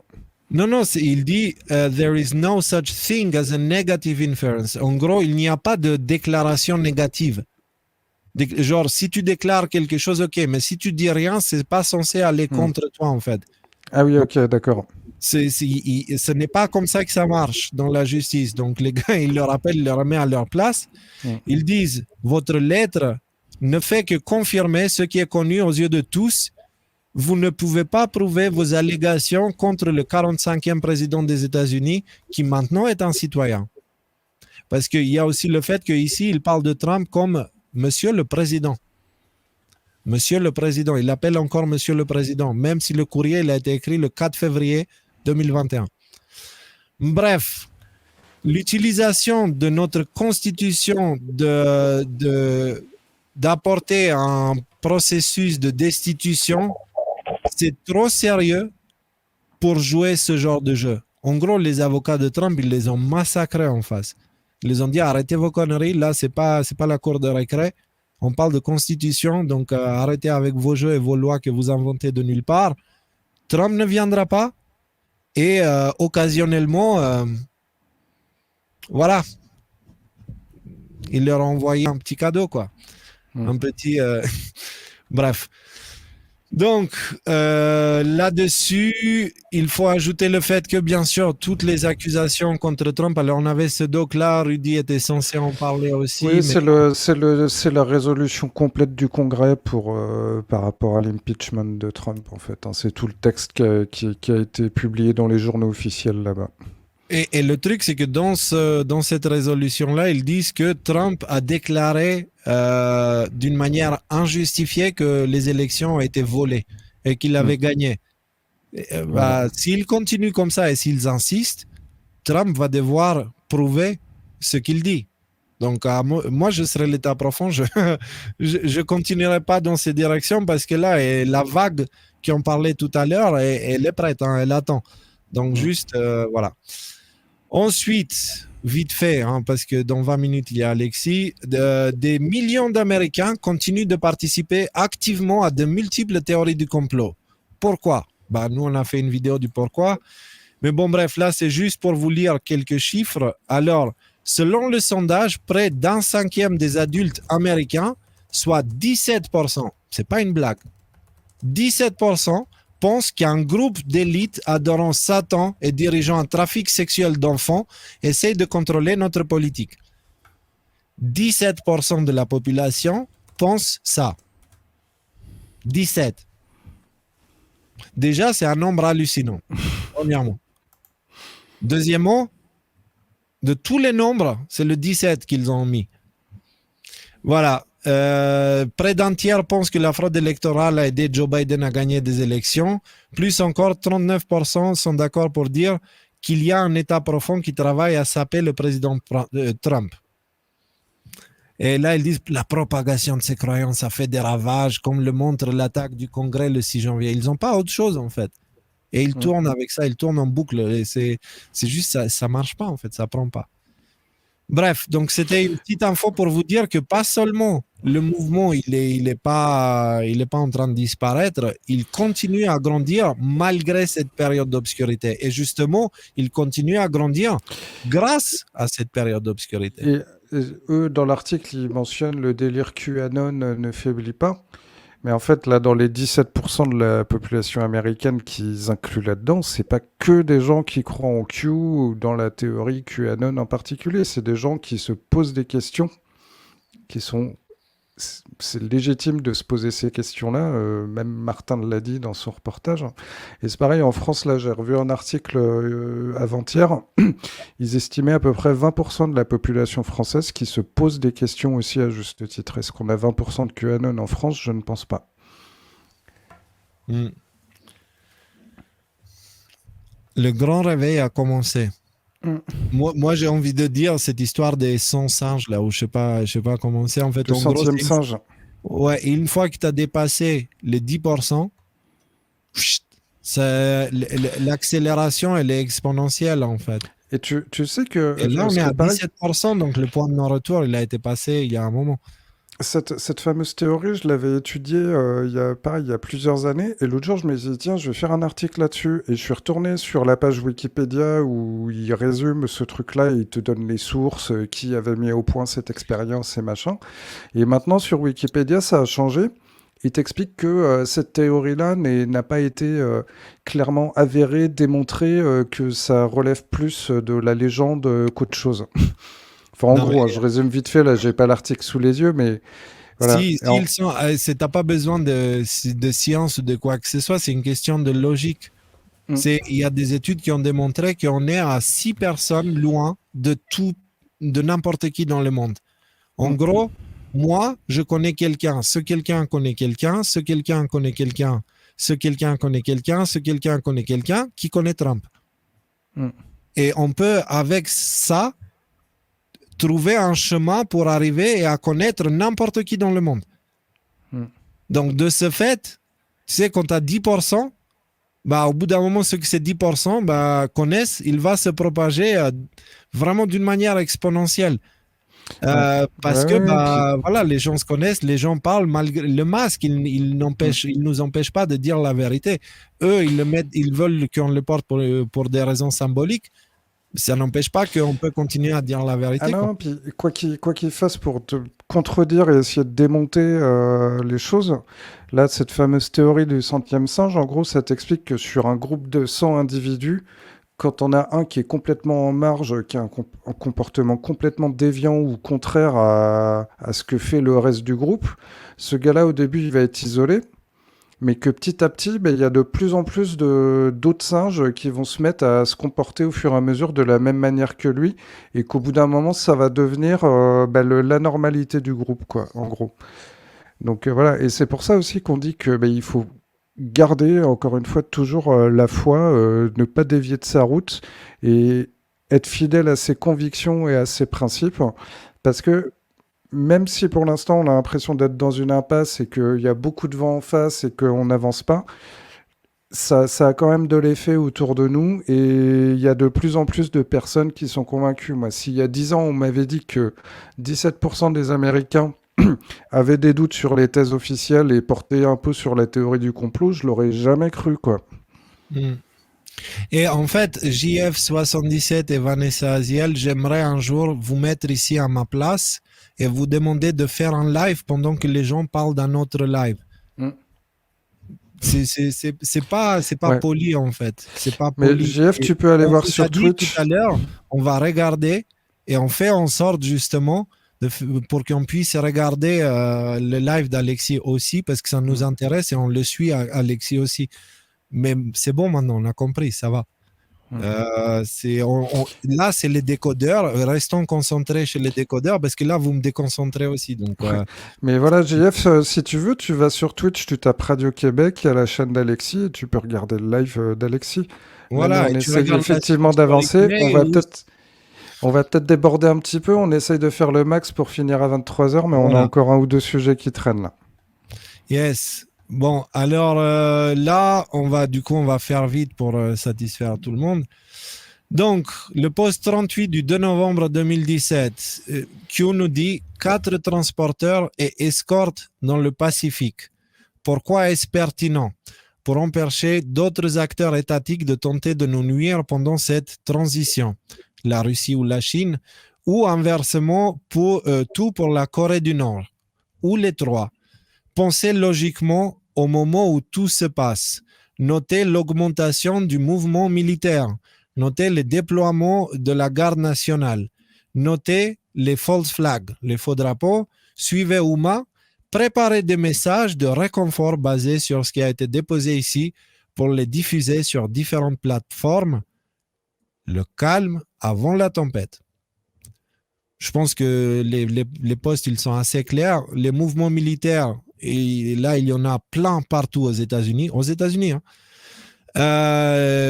La garde nationale, elle est déjà déployée depuis un moment. On a eu le faux drapeau du 6 janvier. On a eu aussi la situation qui a commencé à chauffer avec la Corée du Nord. On sait que ça pue avec la Chine. Maintenant, on voit que ça commence à chauffer avec la Russie aussi, avec cette histoire d'arrestation d'un gars ou je sais pas quoi. Et là, il te dit 4 transporteurs et escortes dans le Pacifique. Donc là, on vous sort un article qui est sorti il y a 1 ou 2 jours. Les États-Unis envoient un navire de guerre dans le détroit de Taïwan pour la première fois sous la direction de Biden. Et donc, la marine américaine a envoyé un destroyer à missile guidé dans le détroit de Taïwan jeudi, la première fois qu'un navire de guerre américain a traversé la voie navigable qui sépare la Chine et Taïwan sous l'administration Biden. Donc là, bien sûr, c'est un article de CNN. Donc, il ne faut pas s'y attendre à ce qu'il te sorte toutes les choses qui vont dans le sens que Q nous a prévenu. Mais il y a un mouvement militaire, il y a toutes ces choses-là. Maintenant, on vient d'apprendre qu'il y a un destroyer, qui fait partie des escortes. Donc, un destroyer qui est allé dans ces zones-là où Q nous avait prévenu à l'époque, dans le contexte que Q décrit le 2 novembre 2017. Donc, ça remonte. Et il dit, quand tout ça sera en place, donc maintenant, préparer des messages de réconfort basés sur ce qui a été déposé ici pour les diffuser sur différentes plateformes. Le calme avant la tempête. Le calme, c'est maintenant. Parce qu'on n'entend plus parler de Q, on a même Flynn qui dit « Ah non. » on n'entend plus parler de Trump. Voilà, là, c'est le calme absolu. Les bateaux sont sortis, les militaires sont dehors, tout est en place. On ne sait pas quand ça va arriver. Et qu'est-ce qui va arriver encore? Mais encore une fois, on vous rappelle, ce n'est pas un switch, on-off. On ne va pas passer genre état profond à patriote du jour au lendemain. Petit à petit, progressivement, ça va se faire, mais il y aura un jour où on va voir des choses absurdes. Et ce jour-là, il est de plus en plus proche. Bref, voilà, petit détail intéressant et très important à garder dans un coin de sa tête. Ensuite, la sortie du documentaire Absolute Proof. Donc, j'ai trouvé enfin un lien qui marchait et j'ai dit à Pepito, quand il l'a intégré, j'ai dit, écris en dessous combien de temps va tenir ce lien. On est en live genre 2 heures après et l'article, non, 3 heures après qu'on a mis ce lien et l'article a sauté. Ce documentaire, il fait mal. On ne l'a pas regardé parce qu'il est sorti aujourd'hui, on n'a pas eu le temps. ni de regarder, ni de vérifier quoi que ce soit, mais on l'a déjà téléchargé, tout va bien. Mais voilà ce qui se passe. Et donc, quand vous voyez ce genre de comportement, quand il y a des choses vraiment qui endommagent la rhétorique, ils le suppriment immédiatement. Immédiatement. Ils ne jouent pas, en fait. Là, ils sont en panique totale. Ils veulent absolument garder tout secret, en fait, tout caché.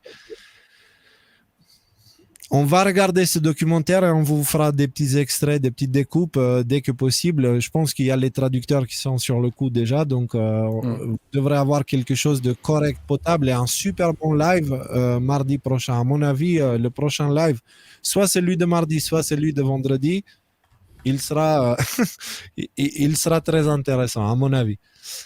Ensuite, l'affaire GameStop. Alors, on ne va pas regarder cette vidéo-là parce qu'on n'a pas le temps. On vous la laisse ici pour que vous la regardiez. C'est pour comprendre cette histoire de GameStop.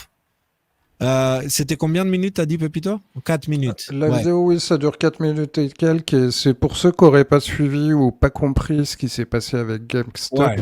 Cette vidéo, elle explique très simplement et très facilement. Même moi, je suis nul en bourse, j'y connais strictement rien. Là, j'ai regardé, j'ai tout compris, quoi.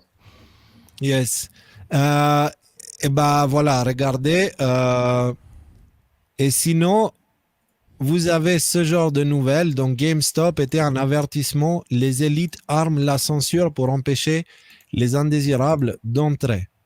En tant que prédateurs de pointe du capitalisme, les fonds spéculatifs ont l'habitude de ratisser des milliards en faisant tomber les entreprises à terre et en se régalant des carcasses.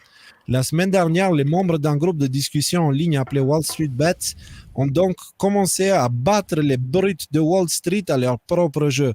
C'est du jamais vu, je vous ai dit, cette histoire. Elle va faire beaucoup de bruit. En tout cas, elle a provoqué une panique très profonde. Je connais suffisamment les marchés. Ça fait depuis 2017 que je m'intéresse à comprendre les mécanismes, etc. J'ai même fait du trading pour comprendre comment ça se passe. Et j'ai vu, et c'est tout ce qu'on apprend aujourd'hui, ce sont des choses que tous ceux qui font du trade, ils connaissent. Et ce sont des règles qu'ils utilisent par défaut, en fait. Ce n'est pas...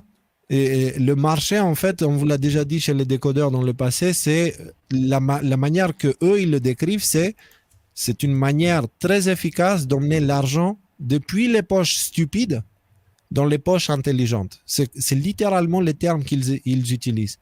Donc nous, on est les poches stupides à leurs yeux. Et eux, c'est les poches intelligentes. Et le marché, ça sert à transférer l'argent. Mais quand nous, le peuple, faisant quelque chose qui leur coûte à eux, alors là, on voit les plateformes qui se tournent pour les protéger, les plateformes de trading qui se rangent du côté des hedge funds, des fonds d'investissement, pour les protéger. Les institutions qui sont censées protéger le marché, en fait, ils protègent les hedge funds. Donc, on voit un petit peu que là aussi, il y a un complot. Là aussi, il y a anguille sous roche. Lisez cet article, il est très, très intéressant. Mais moi, je voulais vous parler avant de pouvoir finir à l'heure. On va pouvoir finir à l'heure. Donc, je vais essayer de trouver ma charte. Là, vous avez une image, mais je vais vous mettre la charte plus précise. Hop. SPX. Tac, tac, tac. Hop, je vais prendre le lien. Est-ce que ça va marcher? Je ne sais pas. Non, et il ne peut pas parce que je ne suis pas connecté. Donc, voilà. Bah, du coup, je vais prendre cette fenêtre. En gros, d'ailleurs, je vous invite à regarder ça. C'était une prédiction qu'on avait fait à l'époque quand le marché il était en train de monter là. Tu te rappelles, Pepito? Oui. Il était en train de monter et puis dans le live, j'avais dit bah là, normalement, il est censé redescendre pour tester X ou Y niveau et après, il va repartir à la hausse. Et bah voilà, on y est. Alors, qu'est-ce qui se passe avec ce marché-là? Ça, c'est les 500 plus grosses entreprises, c'est un index des 500 plus grosses entreprises aux États-Unis qui est un indicateur en général de la santé de l'économie. Actuellement, la rhétorique des médias, c'est Biden a été élu, on va pouvoir revenir à la normale, parce qu'on n'était pas à la normale, non pas à cause du Covid, mais parce que c'était Trump qui était président. Et donc, les médias, en ce moment, ils sont en train à fond de pousser les gens d'aller mettre leur argent dans le marché. Moi, il y a un truc qui me gêne dans cette histoire, c'est qu'un bon trader, si vous en connaissez un, posez-lui la question, il va vous dire que si les médias appellent les gens d'aller investir, ça veut dire que c'est le moment de sortir du marché parce que c'est là où ça va se péter la gueule. Donc, malgré le fait que nous faisons ici un nouveau all-time high, comme on appelle ça, genre le point le plus haut de l'histoire du marché, aujourd'hui, tout le monde est en mode « Ah, le marché, nickel, super, allez, on met l'argent dedans ». Moi, de mon côté, basé sur, le plan de l'état profond de vouloir passer le grand reset, ils ont besoin que le marché se pète la gueule. Premièrement. Deuxièmement, c'est comme ça qu'ils font de l'argent. Et le coup de GameStop, ça a permis, ça a permis à éduquer les gens sur comment les fonds d'investissement gagnent en pariant à la baisse. En le faisant, il a bloqué la possibilité aux fonds d'investissement de parier à la baisse. Parce que s'ils se mettent à parier à la baisse et il y a des gens qui arrivent et qui poussent le prix vers le haut, les fonds d'investissement, ils sont foutus. C'est pour ça qu'ils sont en panique. C'est parce que c'est un moment où eux, ils attendent à ce que le marché baisse et donc ils veulent parier à la baisse. Sauf que, à cause de ce qui s'est passé avec GameStop, leur plan, pas seulement il n'a pas marché, mais ça leur a coûté des dizaines de milliards. Et donc maintenant, ils serrent les fesses, ils ne savent pas trop quoi faire. Par contre, je ne suis pas très optimiste pour l'avenir du marché. Et si aux États-Unis, ça commence comme ça, vous savez ce qui nous attend en Europe. Donc, voilà, moi, je voulais juste parler de ça. 1h59 dans 1 minute. Parfait. En coupe, comme ça, voilà, tout le monde est content. Allez voir Alexis. Non, il y a juste, oui, Francky là, qui nous dit proverbe boursier, on achète la rumeur, on vend la nouvelle. Et effectivement, c'est ça. Moi, il y a juste un truc qui m'interpelle là, sur ce graphique, c'est que le marché, il est en hausse en fait depuis toutes ces dernières années. Si Trump, il avait un bilan si catastrophique que ça, le marché, il n'aurait pas cette tronche-là, quoi. Bah, Trump, en fait, 2007. Trump, il a pris l'économie en janvier 2017 et il a lâché ici. Donc, le marché, il a pris 70% avec Trump. Ça, 70%. C'est désastreux, c'est nul comme bilan, quoi. Et nous, en France, le CAC 40, tu vois, ça, c'est la grande chute du mars de l'année dernière ou avril. Ouais, c'était en mars plutôt. La grande chute à cause du Covid, soi-disant. Nous, en France, le marché, il n'est pas revenu pour repartir plus haut. Nous, il est à l'équivalent d'à peu près ici. Et il traîne ici, à peu près. Donc, il est plus bas. Il n'a pas réussi à aller aussi haut. Donc, Trump, lui, il a réussi à inverser, à monter. Mais sinon, à part ça, ce n'est pas un bon président. Bref, Pepito, est-ce que tu as le lien de Alexis? J'étais en train de le chercher, justement. Voilà. Je suis en train de le chercher. Donc, les amis, voilà, c'est juste pour ceux qui ont écrit 25 millions de fois Alexis en live ce soir, Alexis en live ce soir.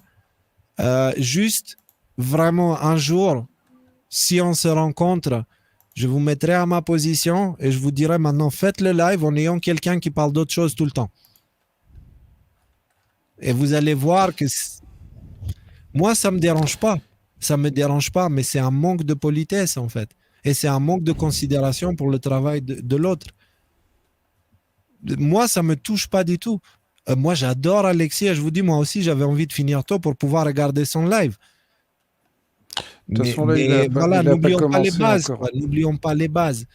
Donc, Alexis, ça reste le meilleur, ça reste quelqu'un que nous, on regarde aussi et il fait partie de nos sources et il fait partie des raisons pour lesquelles nous aussi, on fait des lives. C'est ça, et personne ne remet ça en question. Par contre, voilà quoi.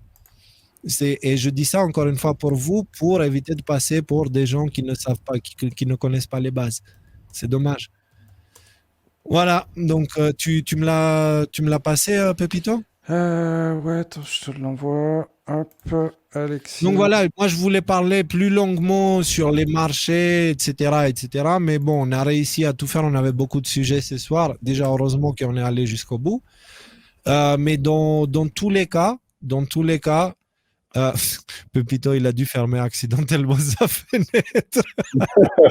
Dans la panique. Il est où le lien? Il est où le... C'est ça, Pepito, on t'a crié. T'as fermé accidentellement. J'ai rechargé la mauvaise page. J'étais trop pressé d'aller voir Alexis en live, en fait. Du coup... Ouais, toi aussi. Non, mais... Ah non, moi, franchement... Enfin, je le regarderai en replay, mais là, tu vois, là, je vais aller me poser et me coucher, quoi. Parce que les journées, elles sont longues quand il y a live. Donc, donc voilà. Ouais. Et ben, moi, je vais aller me poser devant mon grand écran en bas et je vais regarder Alexis attentivement en me reposant parce que pas vraiment On- réussi à récupérer comme je voulais depuis la dernière fois. Donc, Ouais, alors voilà, Alexis, il n'est toujours pas en direct, mais dans tous les cas, les amis, merci pour votre temps, merci pour d'être là en fait. On vous avait dit que notre foi sera testée. Vous êtes encore là, ce qui est un excellent signe et vous allez voir, vous allez être récompensé pour votre patience. Encore une fois, papa. Vraiment, papa, il file un gros coup de main et il est là pour nous. Il nous laisse pas seuls. Pour ceux qui ont envie de tourner la tête vers le ciel et poser la question, vous verrez, il y a plein de réponses en ce moment. Ouais.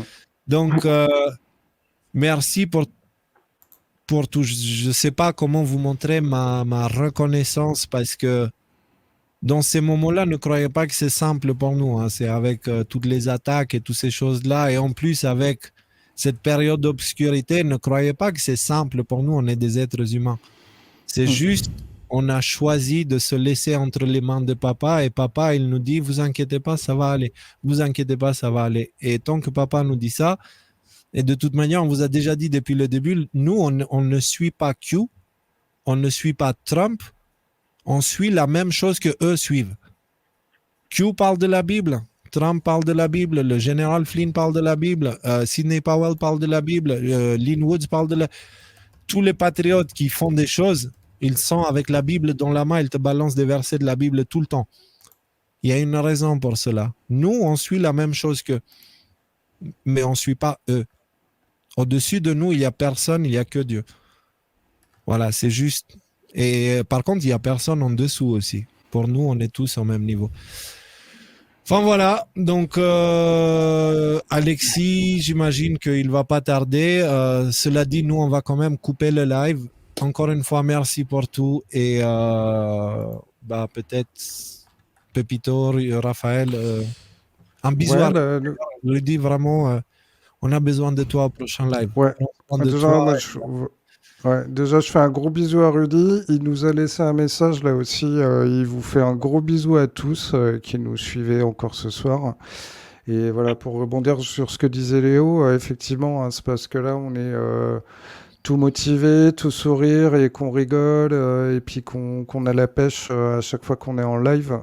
C'est pas pour ça que c'est facile tous les jours, hein, ça ne l'est pas forcément non plus pour nous. Et moi, par exemple, ce qui me met la pêche là quand je suis en live, c'est de voir que malgré tout ce qui se passe en ce moment, vous êtes encore quasiment, là ce soir, vous étiez 22 000 encore à un moment donné.